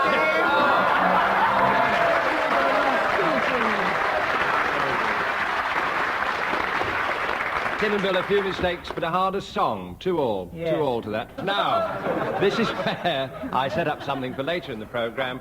Gentlemen, I'm going to ask you to announce some late arrivals at a particular function, and we'll ask you their names later. Will you please specify the late arrivals at the Mechanics Ball?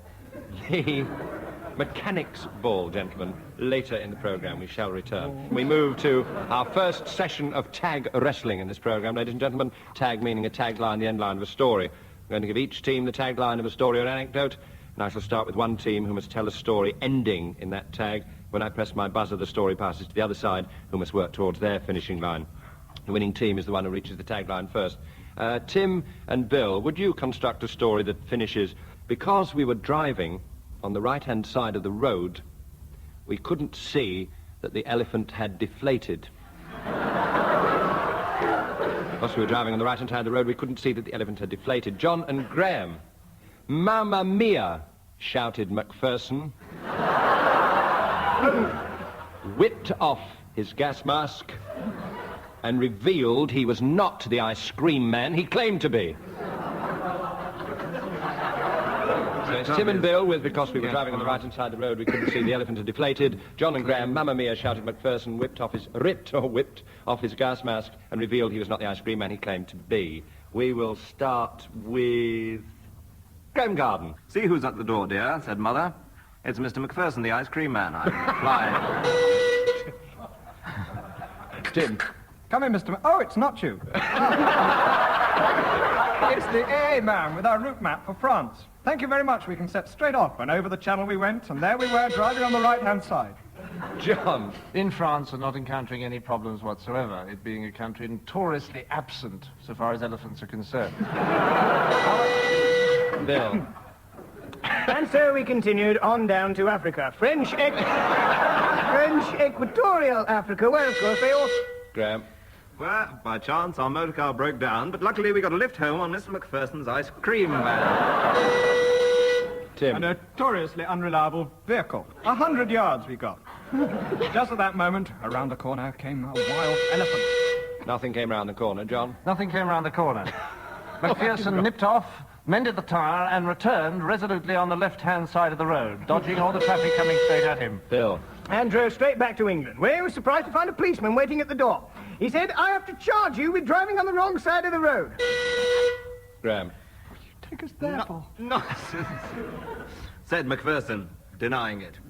And saying that he was not, in fact, to blame for what he had done. He said, Macpherson, when we were not drunk, Constable, I swear it was an elephant. I know that we have been later told that, in fact, it was a balloon, like an elephant, that was inflated. But this is on account of my selling intoxicating ice cream. Rum-flavoured, with little bits of pistachio nuts and some of that special pasty that they get. An excuse that may be, and that explains exactly why you were drunk. John. Exactly why you were drunk. And because we were drunk, we were driving on the right-hand side. And we couldn't... Graham. Good heavens, said Macpherson, I think that's my mother. Tim.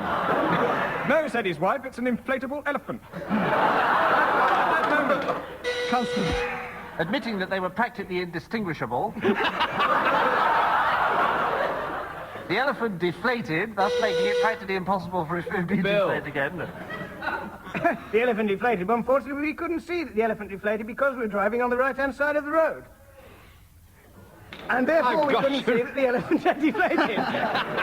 It was wrong way round, but they got there finally. There, Timmy will return.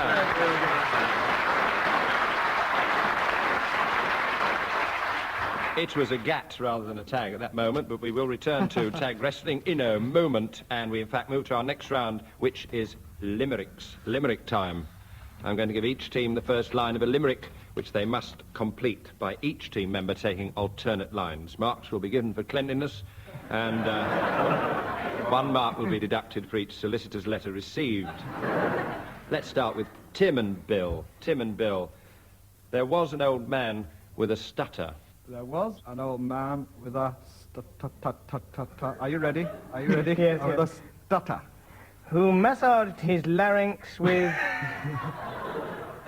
margarine. He oiled his false teeth. And to his relief, He found he could talk so much butter.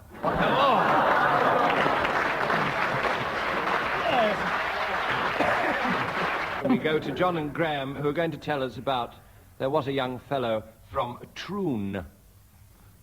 There was a young fellow from Troon. There was a young fellow from Troon? Yes, yes, I'll allow that, yes. Who sat down one day on a spoon. He said, that's so nice. But I won't do it twice. And never again is too soon. Oh, mellifluous. It's an interesting concept. 2 points for that. Let's have another one from Tim and Bill. There once was a tractor called Bert. There once was a tractor called Bert. there once was a tractor called Bert. Get away. Who pulled a cart over the dirt. He went over some furrows. And 12 rabbit burrows. And said, oh, God, blimey, that hurt.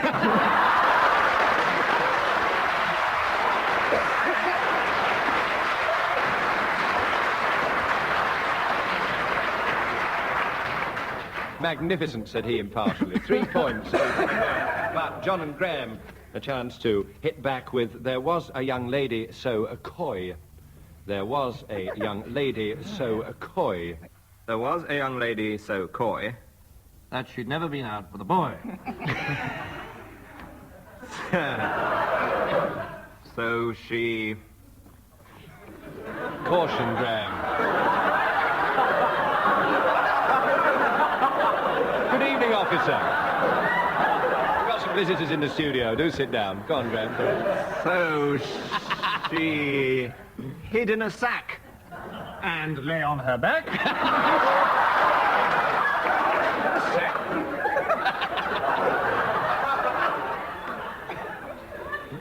A most unsatisfactory ploy.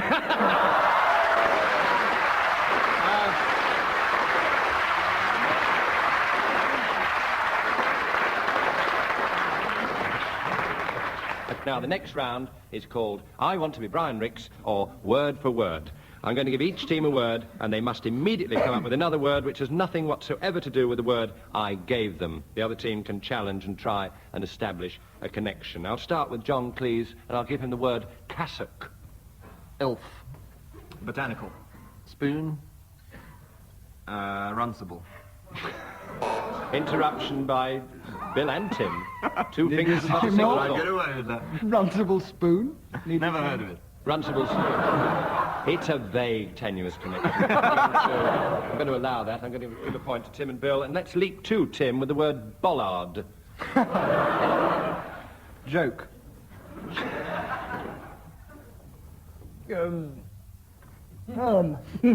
Catherine wheel. Pie. Hassock. Stoat. Cathedral. Bush baby. Fire engine. Gnu. Neanderthal man. Odd. Challenged by Graham Garden. Connection between GNU and Neanderthal man.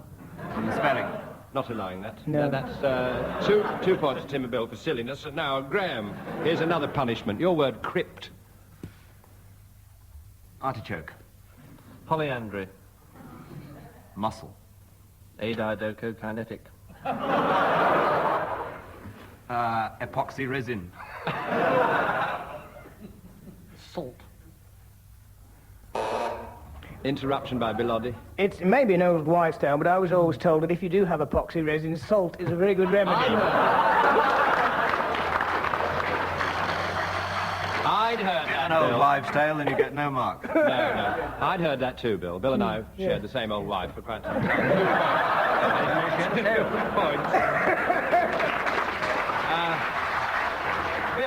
Bill, will you follow on the word denture? Cigar. Boot. Wombat. Microphone. Knee bone. Eiffel Tower. Pomegranate. Wombat. Repetition. Repetition. That's But not in the not in the rules. rules, actually. Not Well, in we the ought to rules. put it in. One I for think silly we- buzzing for Tim and Bill. One for silly buzzing. Yes. They say Bamber Gascoigne started like this. I can't see it. Our next round. Our next round is musical. And many of you do not know that Mr. Brooke Taylor insured his voice for £10,000 and had a whale of a time with the money. This round involves individual players rather than teams. The first player starts a song, stops singing whenever he feels like it, and the player on the opposing team has to pick it up on the word at which he stopped and start a completely different song, starting with that word. Let's start with Graham. Happy days are here again. Again. Never say never. Again, again. 'Cause here I am in love again. It's just a thing I said I'd never do. Do.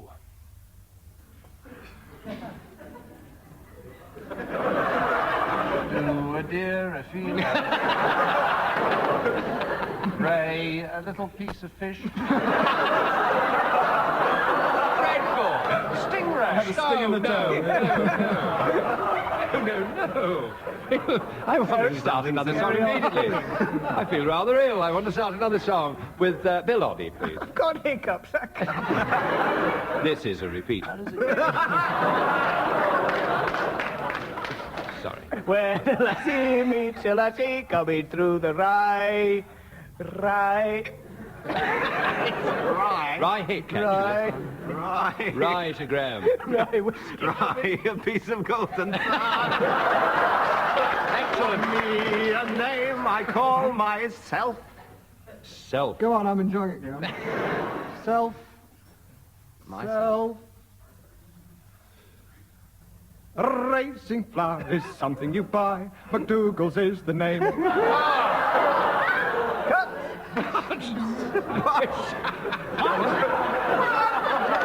You've just written that and it'll make a fortune. I'm going to disqualify that. Mr. John Cleese. Mr. John Cleese will now sing a song, stopping, hopefully. At a word. That's a word. At a word. The only one I know is my old school song. Part 2. We enjoyed it very Happy much. days and holidays and sad and melancholy days. They were great days and... That was an easy one. And if you tell her, and if you tell them, and I'm certainly going to tell them. You tell them, that, that you're the boy whose wife someday. That can't be right. The girl whose husband someday I'll be. B, Graham.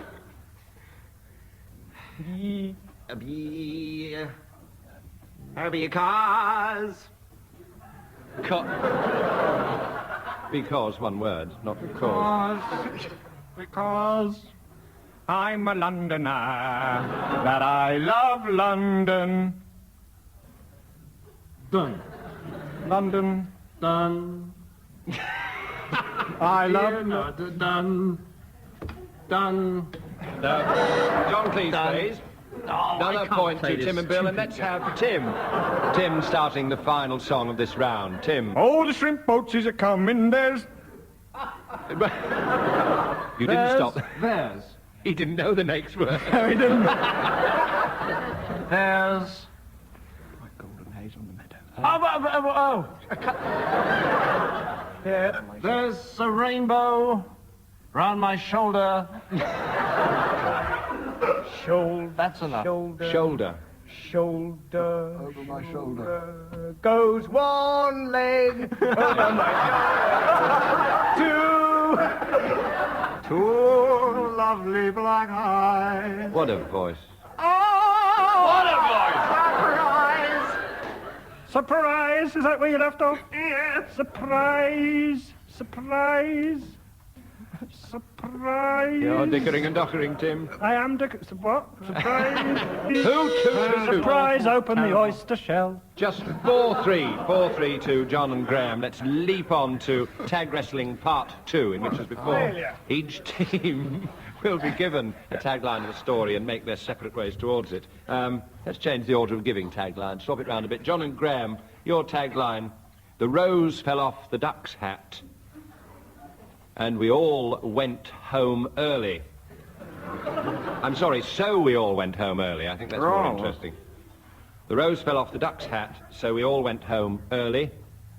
And Tim and Bill, will you work towards hooray, shouted the girls. And Arthur Negus did a dance.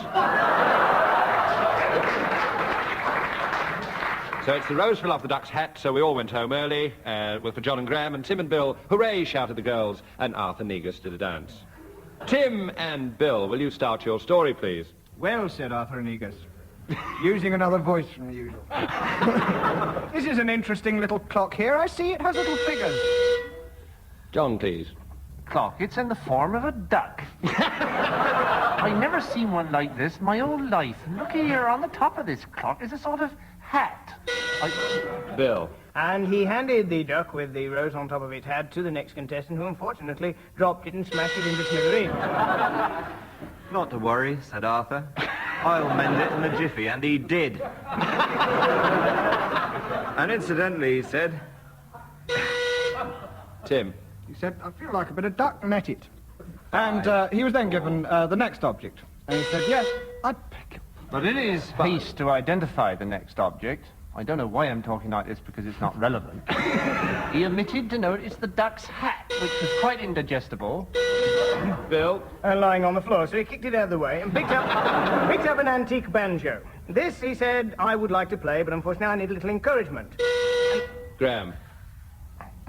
Nobody was prepared to encourage him very much to play the banjo. And he said, let's go home. And Arthur said, certainly. Tim. And he said to one of the other contestants, what's your name? And he said, Ted Ray. He said, who? He said, Ray. At this moment I walked into the studio, holding the usual rose between my teeth, and placed it on the duck's hat, which was lying underneath Bill. And Arthur said, if you're Ted Ray, I'll do a little dance. Now, what was your name again? Who? And the girls... Sadism, I love it. My name is Irrelevant. Arthur Irrelevant. At that moment, the rose, which was on the duck's hat, the rose... Rose. And he said, who? I'm sorry to be so inquisitive. Ray! Shouted the girls. And Arthur Negus did it. Excellent. Excellent.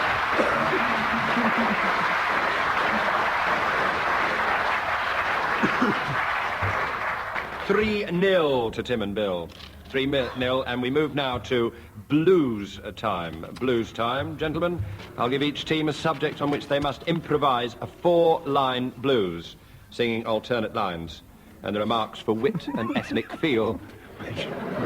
For anybody who... Yes.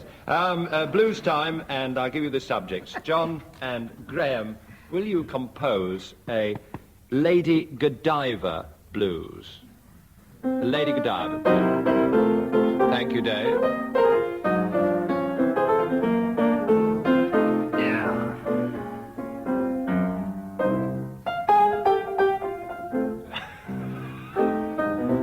Rhymes with Godiva. Liver. Shriver. Sergeant Shriver. I woke up this morning. I took a look outside. Oh, yes, I And there was a lady called Godiva. You don't say. And she was going for a ride. No. She was riding side saddle. And my house was on the wrong side.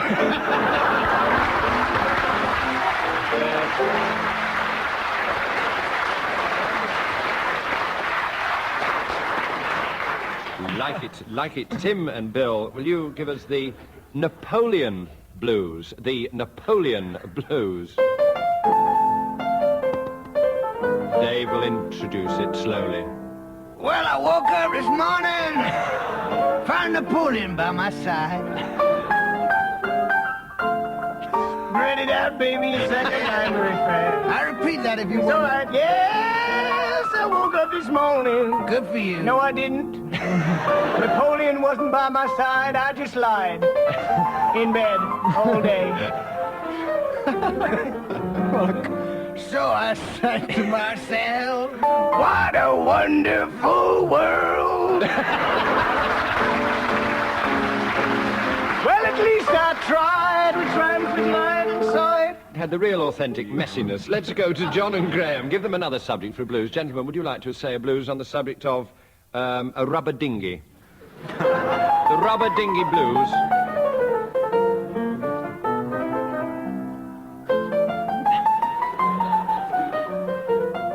Graham Garden is wearing a very worried expression. Well, I woke up yesterday afternoon and found I was in a dinghy. As he stopped, I can't do this stupid thing. I just lay there, trying to think of rhymes for rubber dinghy, such as pingy. That pinky wasn't very good. So if you can think of a rhyme, give me a ring, dear.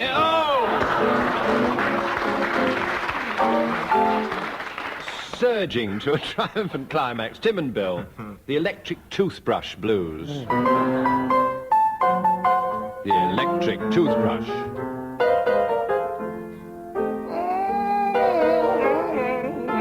That's right, Bill. Well, I woke up about 3:30 sometime last night, a couple of weeks ago, with an electric toothbrush by my side. I plugged it in the mains, and I damn near died. I can tell you what. Well, all right, you nearly died, 'cause when I put it in my mouth, I got a toasted tongue and my gums near fried.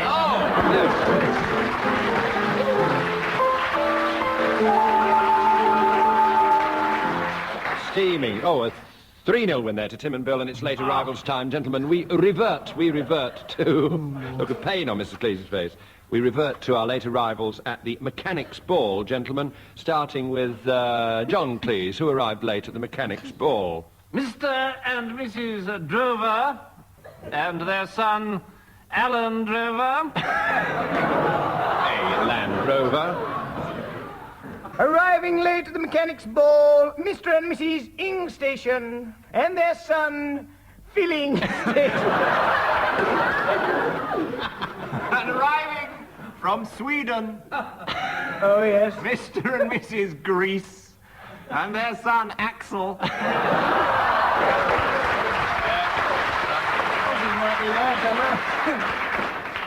And arriving from Ireland, Mr. and Mrs.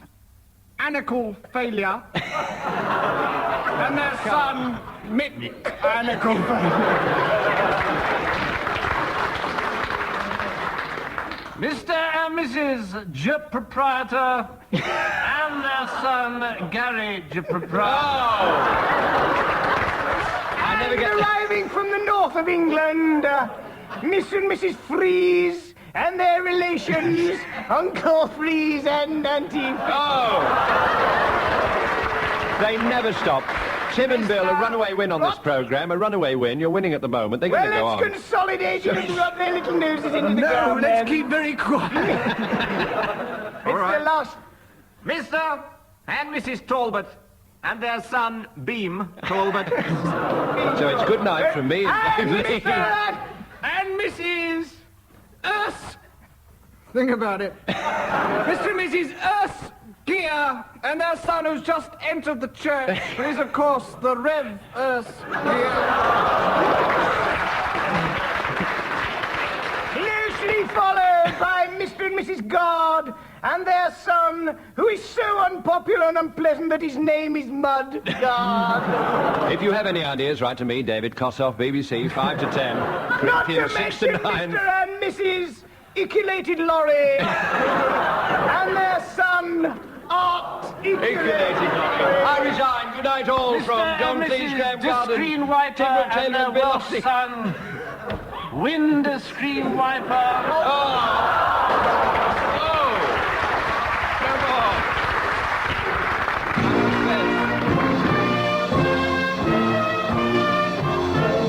That was Barry Cryer saying goodbye on behalf of Tim Brooke Taylor, John Cleese, Graham Garden and Bill Oddie. Dave Lee at the piano and producer John Castle.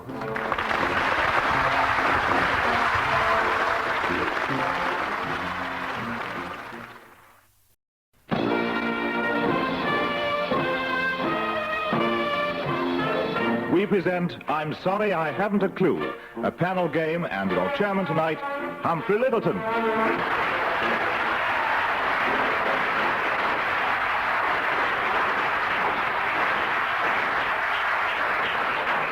Hello. Well, this is the last program in this series. So those of you who aren't asleep will be on tenterhooks. I'm going to tell you that the two teams this time are Joe Kendall and Graham Garden.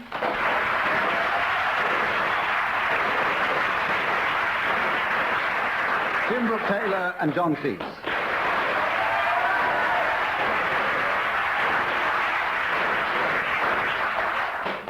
And in this first round, I'm going to ask each team to sing the words of one song to the tune of another, starting with Joe and Graham. Will you sing the words of Yellow Submarine to the tune of I Was Born Under a Wandering Star?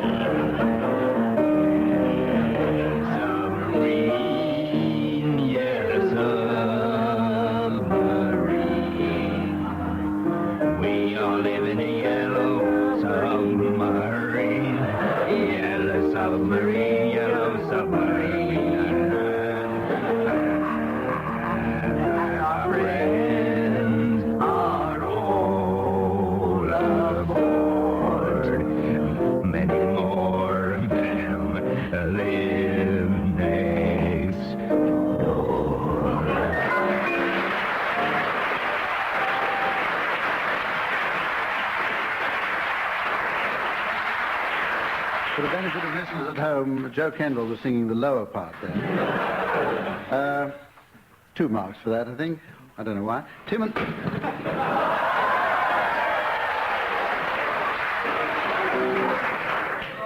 and John, I want you to sing the words of Things Ain't What They Used to Be to the tune of Oh Mine Papa.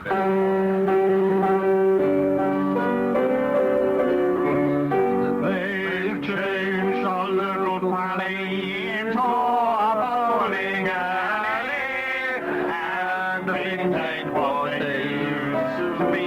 There's 10 with great white trousers and dancing coffee houses, and things ain't what they used to be. It used to be fun and old mum paddling down South End, but now it ain't done. Never mind, John Harris, where we spend our teens. Grandma cried,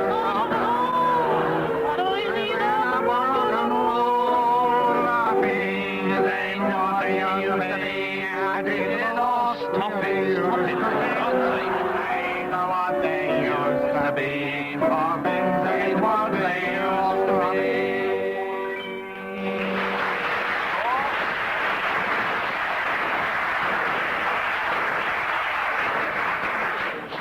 can't help feeling sorry for Lionel Barr. First bankruptcy and then this.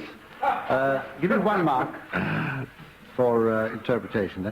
This is where I give the team some time to think up names for the late arrivals at the Geographical Society Ball. At the very end of the program, they're going to be asked to announce these late arrivals, and that's the ball that you have to announce them for, the Geographical Society Ball.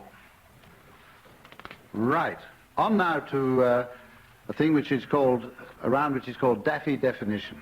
In this round, I shall give each player a word which they may or may not know, and ask them to define it. If their definition is anywhere near the correct one, I shall be very surprised. Tim Brooke-Taylor, yours is the first word. Where is it? And it is Gaius Cutus. Gaius Cutus? Gaius Cutus. A Gaius Cutus is a left-handed toothbrush used by a little-known African tribe, so little-known that not even I've heard of. The one thing that is known about this tribe, in fact, is that they have these left-handed toothbrushes for the teeth that they wear around their left hand, captured from their enemy. That is known, that's the only thing. Well, that's extremely doubtful, but it's better known than any other fact. That is probably true. That's all we've got to work on, anyway. Well, I'll give you 1 mark for that. Thank you. Because it is, in fact, a mythical 4-legged beast with legs on one side, longer than on the other, to enable it to walk round the sides of steep hills. That is... That's another theory, but I don't... Gaius Cutus. Joe, yours is the next word, and it's colt pixie. Oh, that's easy. There are pixies in Scotland. And when it snows, they pop out of their heather-lined burrows and say, "Oh, it's cold." Hence their names. It is fairly close to it. A colt pixie is a mischievous hobgoblin supposed to appear as a colt and mislead men into bogs.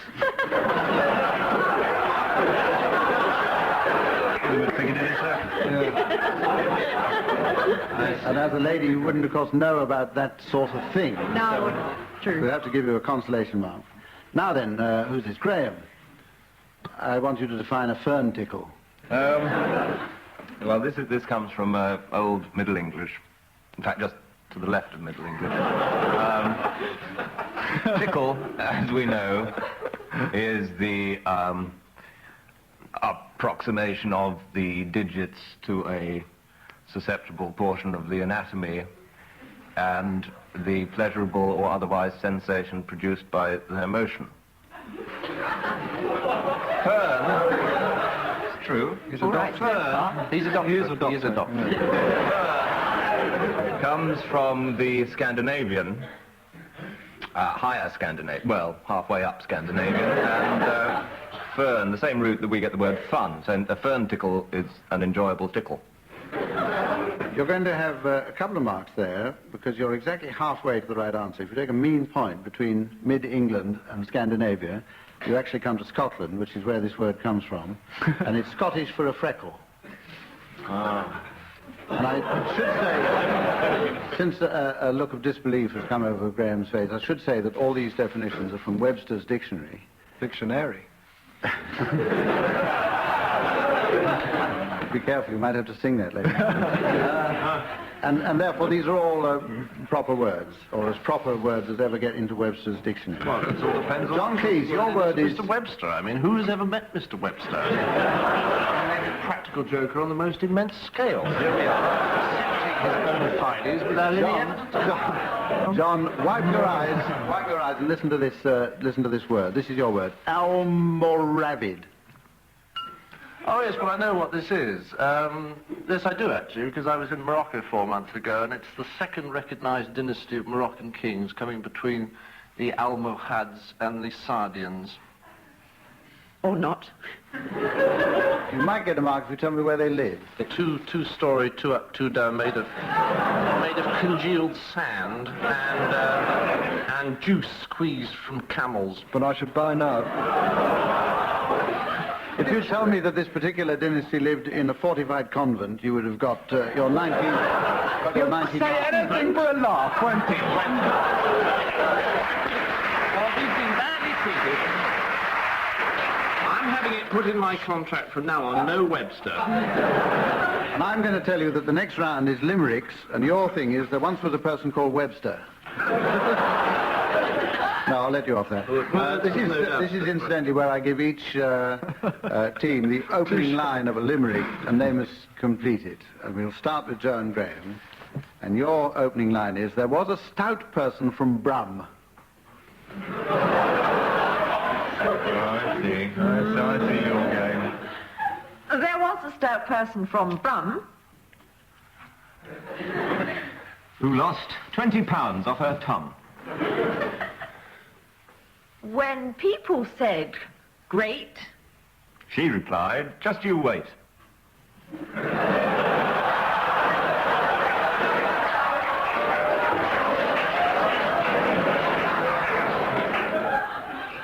till you see what I've lost from my thumb.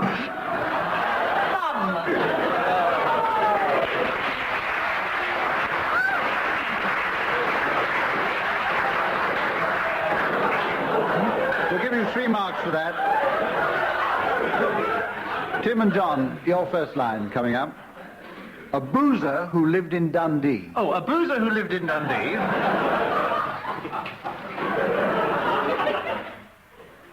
Decided to go on a spree. He visited pubs. Where he drank out of tubs.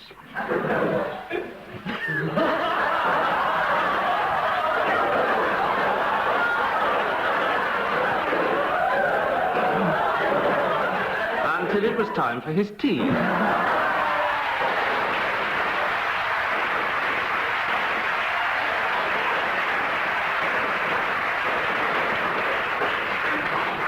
Score at the moment is 8 to Joe and Graham and 7 to Tim and John.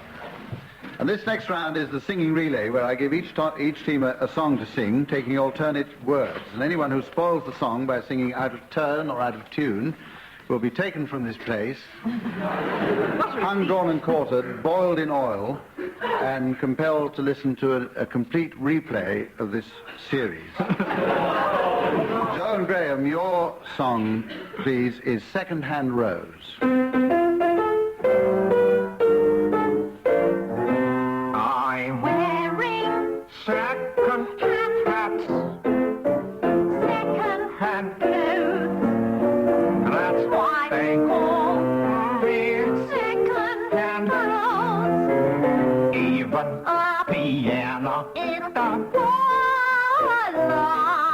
for 10 cents on the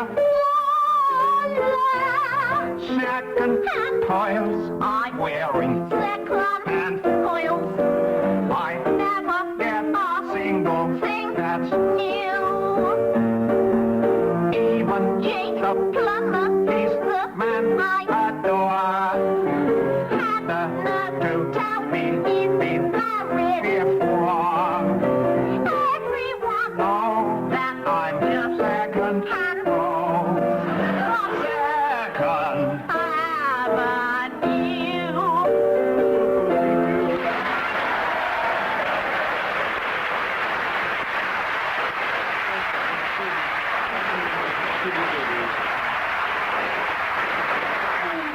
They look so smug about it. Anyone can do it if they want to. A clear round to Joe and Graham. Tim and John, your song is The Ballad of Davy Crockett. Born on a mountain top in Tennessee, green estate in the land of the free, raised in the woods, so he knew every...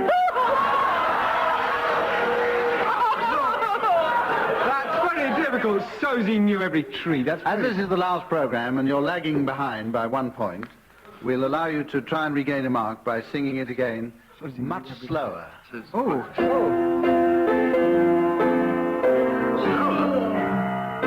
Born on a mountain top in Tennessee, green They stayed in the land of the free, raised in the woods of every tree, killed him papa when he was only 3.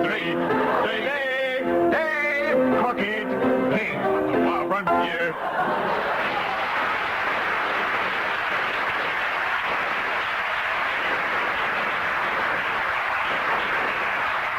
Dave Lee at the piano there, taking the law into his own hands.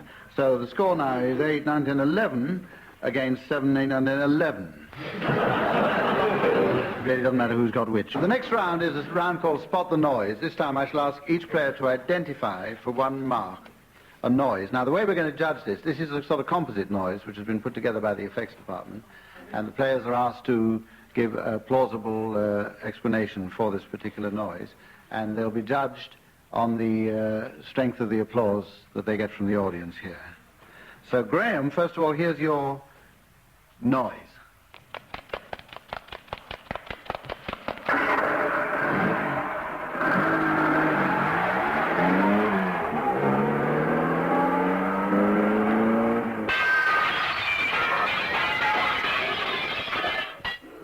I like a nice plate glass window break. Ah, yes. What was that? That was somebody doing a Le Mans start. Oh, yes. It was Helmut Mecklenburg-Strelitz doing a Le Mans start. It's true. A Le Mans start into his revolutionary new gas turbine car, the Formula One Mecklenburg-Strelitz Special. Revolutionary new car made entirely of glass. That was the late Helmut Mecklenburg.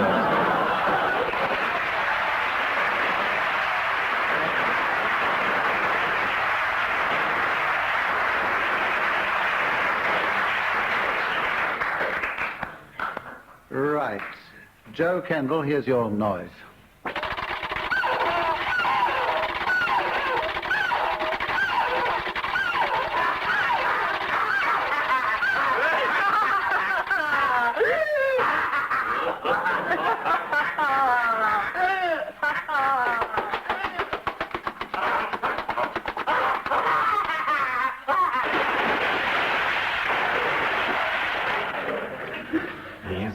Easy.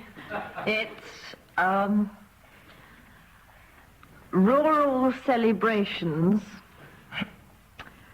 on Phil Archer's wedding night, which consists of mincing crows in a squeaking machine and throwing Walter Gabriel headfirst into a vat of milk.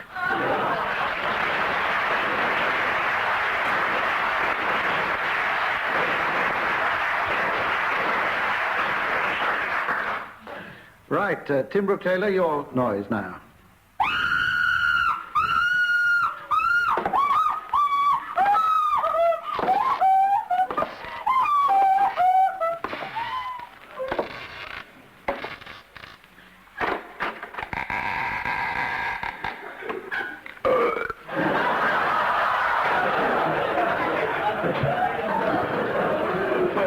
A new musical version of Gone with the Wind.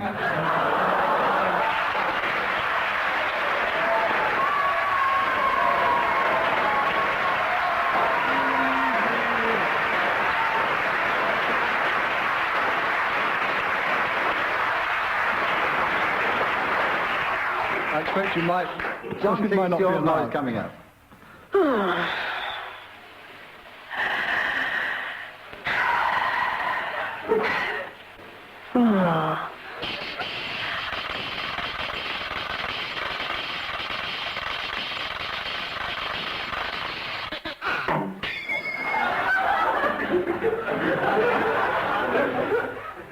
Well, I heard the audience laugh at the end. I didn't hear the effect. What was the... I think it was, could be Webster compiling his dictionary. I think it's somebody, the sort of...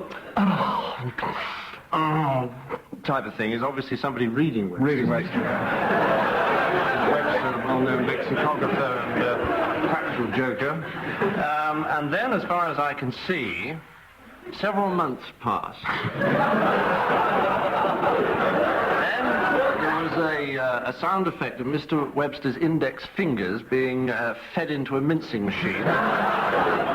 And then our studio audience laughed. I didn't hear the last bit, but I think it was cries of almost unbearable cries of pain and agony, which I couldn't really hear because the audience were giggling. But that's, I would say, probably it was about 12 minutes late.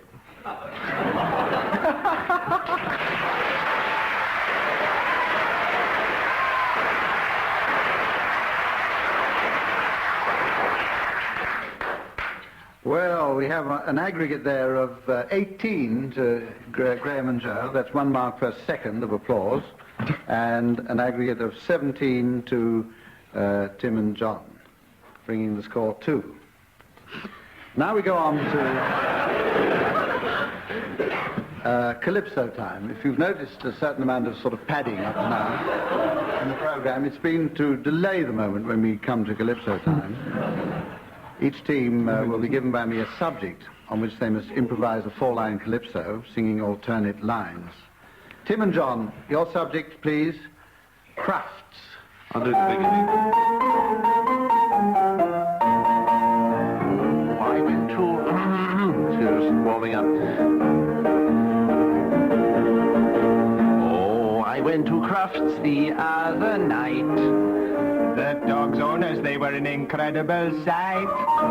They started to behave so much like their pets. They had to plant trees in the toilet.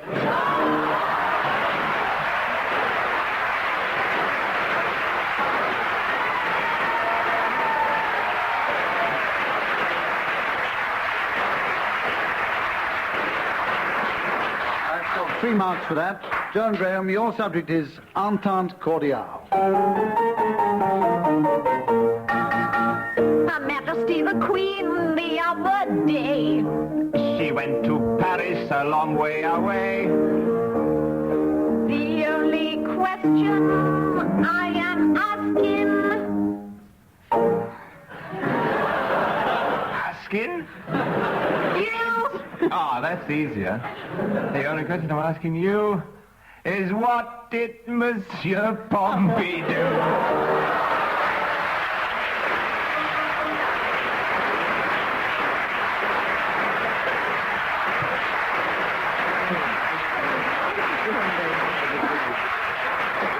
You score 4 points on that, bringing Joe and Graham's total to 22 and Tim and John's to 20. And we go on to the next round, which is tag wrestling. This is where I give each team the tagline of a story or anecdote. I shall start with one team who must start a story, or rather they must tell the story ending in their tag. But when I press the buzzer, the story passes to the other side, who must work towards their finishing tagline. So the winning team is the one which reaches their tagline first. That's what it says here. So Tim and John, I'll give you your tagline first, towards which you must work. Here it is. So it's true, exclaimed Aunt Alice, pulling on her boxing shorts with a leer. The iced bun was yours all along, Lady Simpson. Joe and Graham, your tagline is this. Come in number 3, screamed the Cardinal. And everyone in the baker's shop went quiet. Or Paddy may never tap dance again.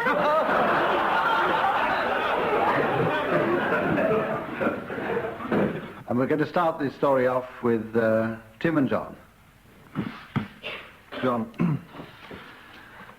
Well, one day, walking along Hackney High Street was Lady Cynthia Thing, who was feeling very hungry. She popped into the fish and chip shop for a little rock salmon and chips, and then she popped into the bakery for some iced buns and chips. You know that this was the bakery attached to the Vatican, close to the Vatican boating pool.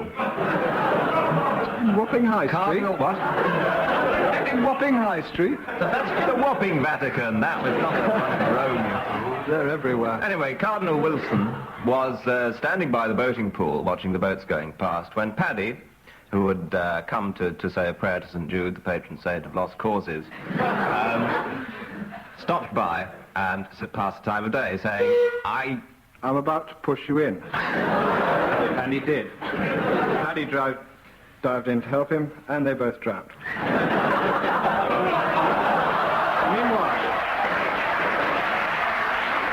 Meanwhile, Lady Cynthia, who we were talking about earlier, moved into the bakery and said, what I'd like is that ice bun over there. Aunt Alice, at this moment, who was doing a little shadow boxing. By a remarkable act of faith, the Cardinal and Paddy rose from the water, and as he had to change his clothes, Paddy put his tap shoes on to keep his feet dry. Tap shoes on to keep your feet dry? Turn them on. Oh, I see, you turn them on. So, anyway, this nun said to the... No, that's another story. What about so Aunt Alice, whose recent acts had faded from the memory, and who was in fact shadow boxing and having a hell of a job keeping the shadows in the boxes, because once you closed them, they came out. She thought this is very strenuous work. Get out, said the Cardinal. Now, Paddy was once again finding it very difficult to tap dance because of his recent immersion in the boating lake. And an emergency operation was prescribed by the Cardinal. Ah, they said, the only person who can perform this operation is out there, in boat number 3 in the middle of the boating lake. You probably see him from where you are. Ah, that's Aunt Alice's sister. You remember Aunt Alice? Do you know her? She's the famous boxing champion. Meanwhile, shadow boxing champion. Yes. Meanwhile, Alice was boxing her champions. No, she wasn't. She was putting her boxes into shorts. I'm going to go blim, blim, blim. Blim, blim, blim. There, I told you so. Well, as this was quite irrelevant to what the Cardinal was about to say, the Cardinal, notwithstanding Aunt Alice, said, "Come in, number 3." So it's true, exclaimed Aunt Alice, pulling on her boxing shorts for the lair. The ice bun was yours all along, Lady Cynthia. The end. We win! We win! We win!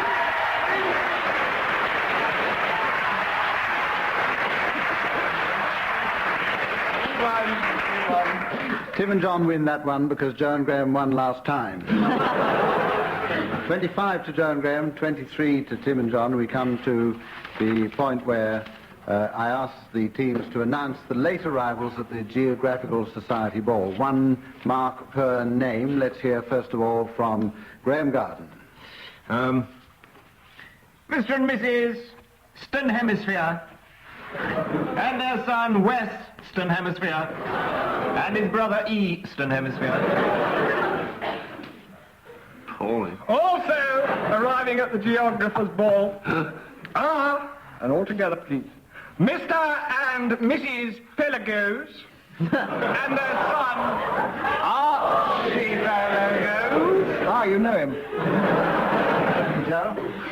Arriving at the ball, Mr. and Mrs. Transatlantic Crossing and their dog, Ruff Transatlantic Crossing.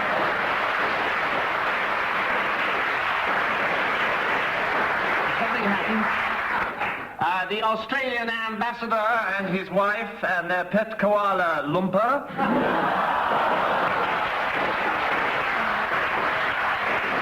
Mr. and Mrs. Ferris Tree and their daughter, Connie Ferris Tree. Mr. and Mrs. Tory and their unmarried daughter, Virgin Terry Tory. At that point, and Mr. and Mrs. Reef and their daughter, Coral. Mr. and Mrs. High Street and their step-cousin, Ken.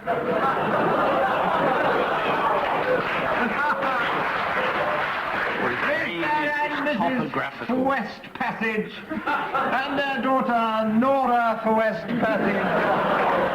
Mr. and Mrs. Smountains and their son Andy. At this point, Mr. and Mrs. Zimbalist Jr. and their son Iceberg. Worth a try. At this point, it will be going on afterwards, but at this point, it's time to announce the final score that you've been waiting 13 weeks to hear. And it is William and Mary, 1,184. Robert and Elizabeth, 308. Making Sid and Enid the overall winners.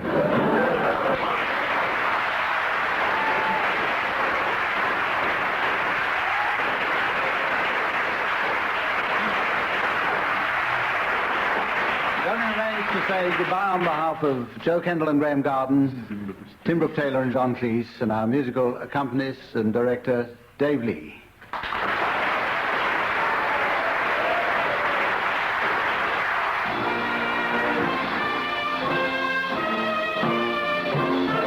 That was Humphrey Lyttelton making closing remarks on behalf of Tim Brooke Taylor, John Cleese, Graham Garden and Joe Kendall, Dave Lee at the piano, and producer John Castles.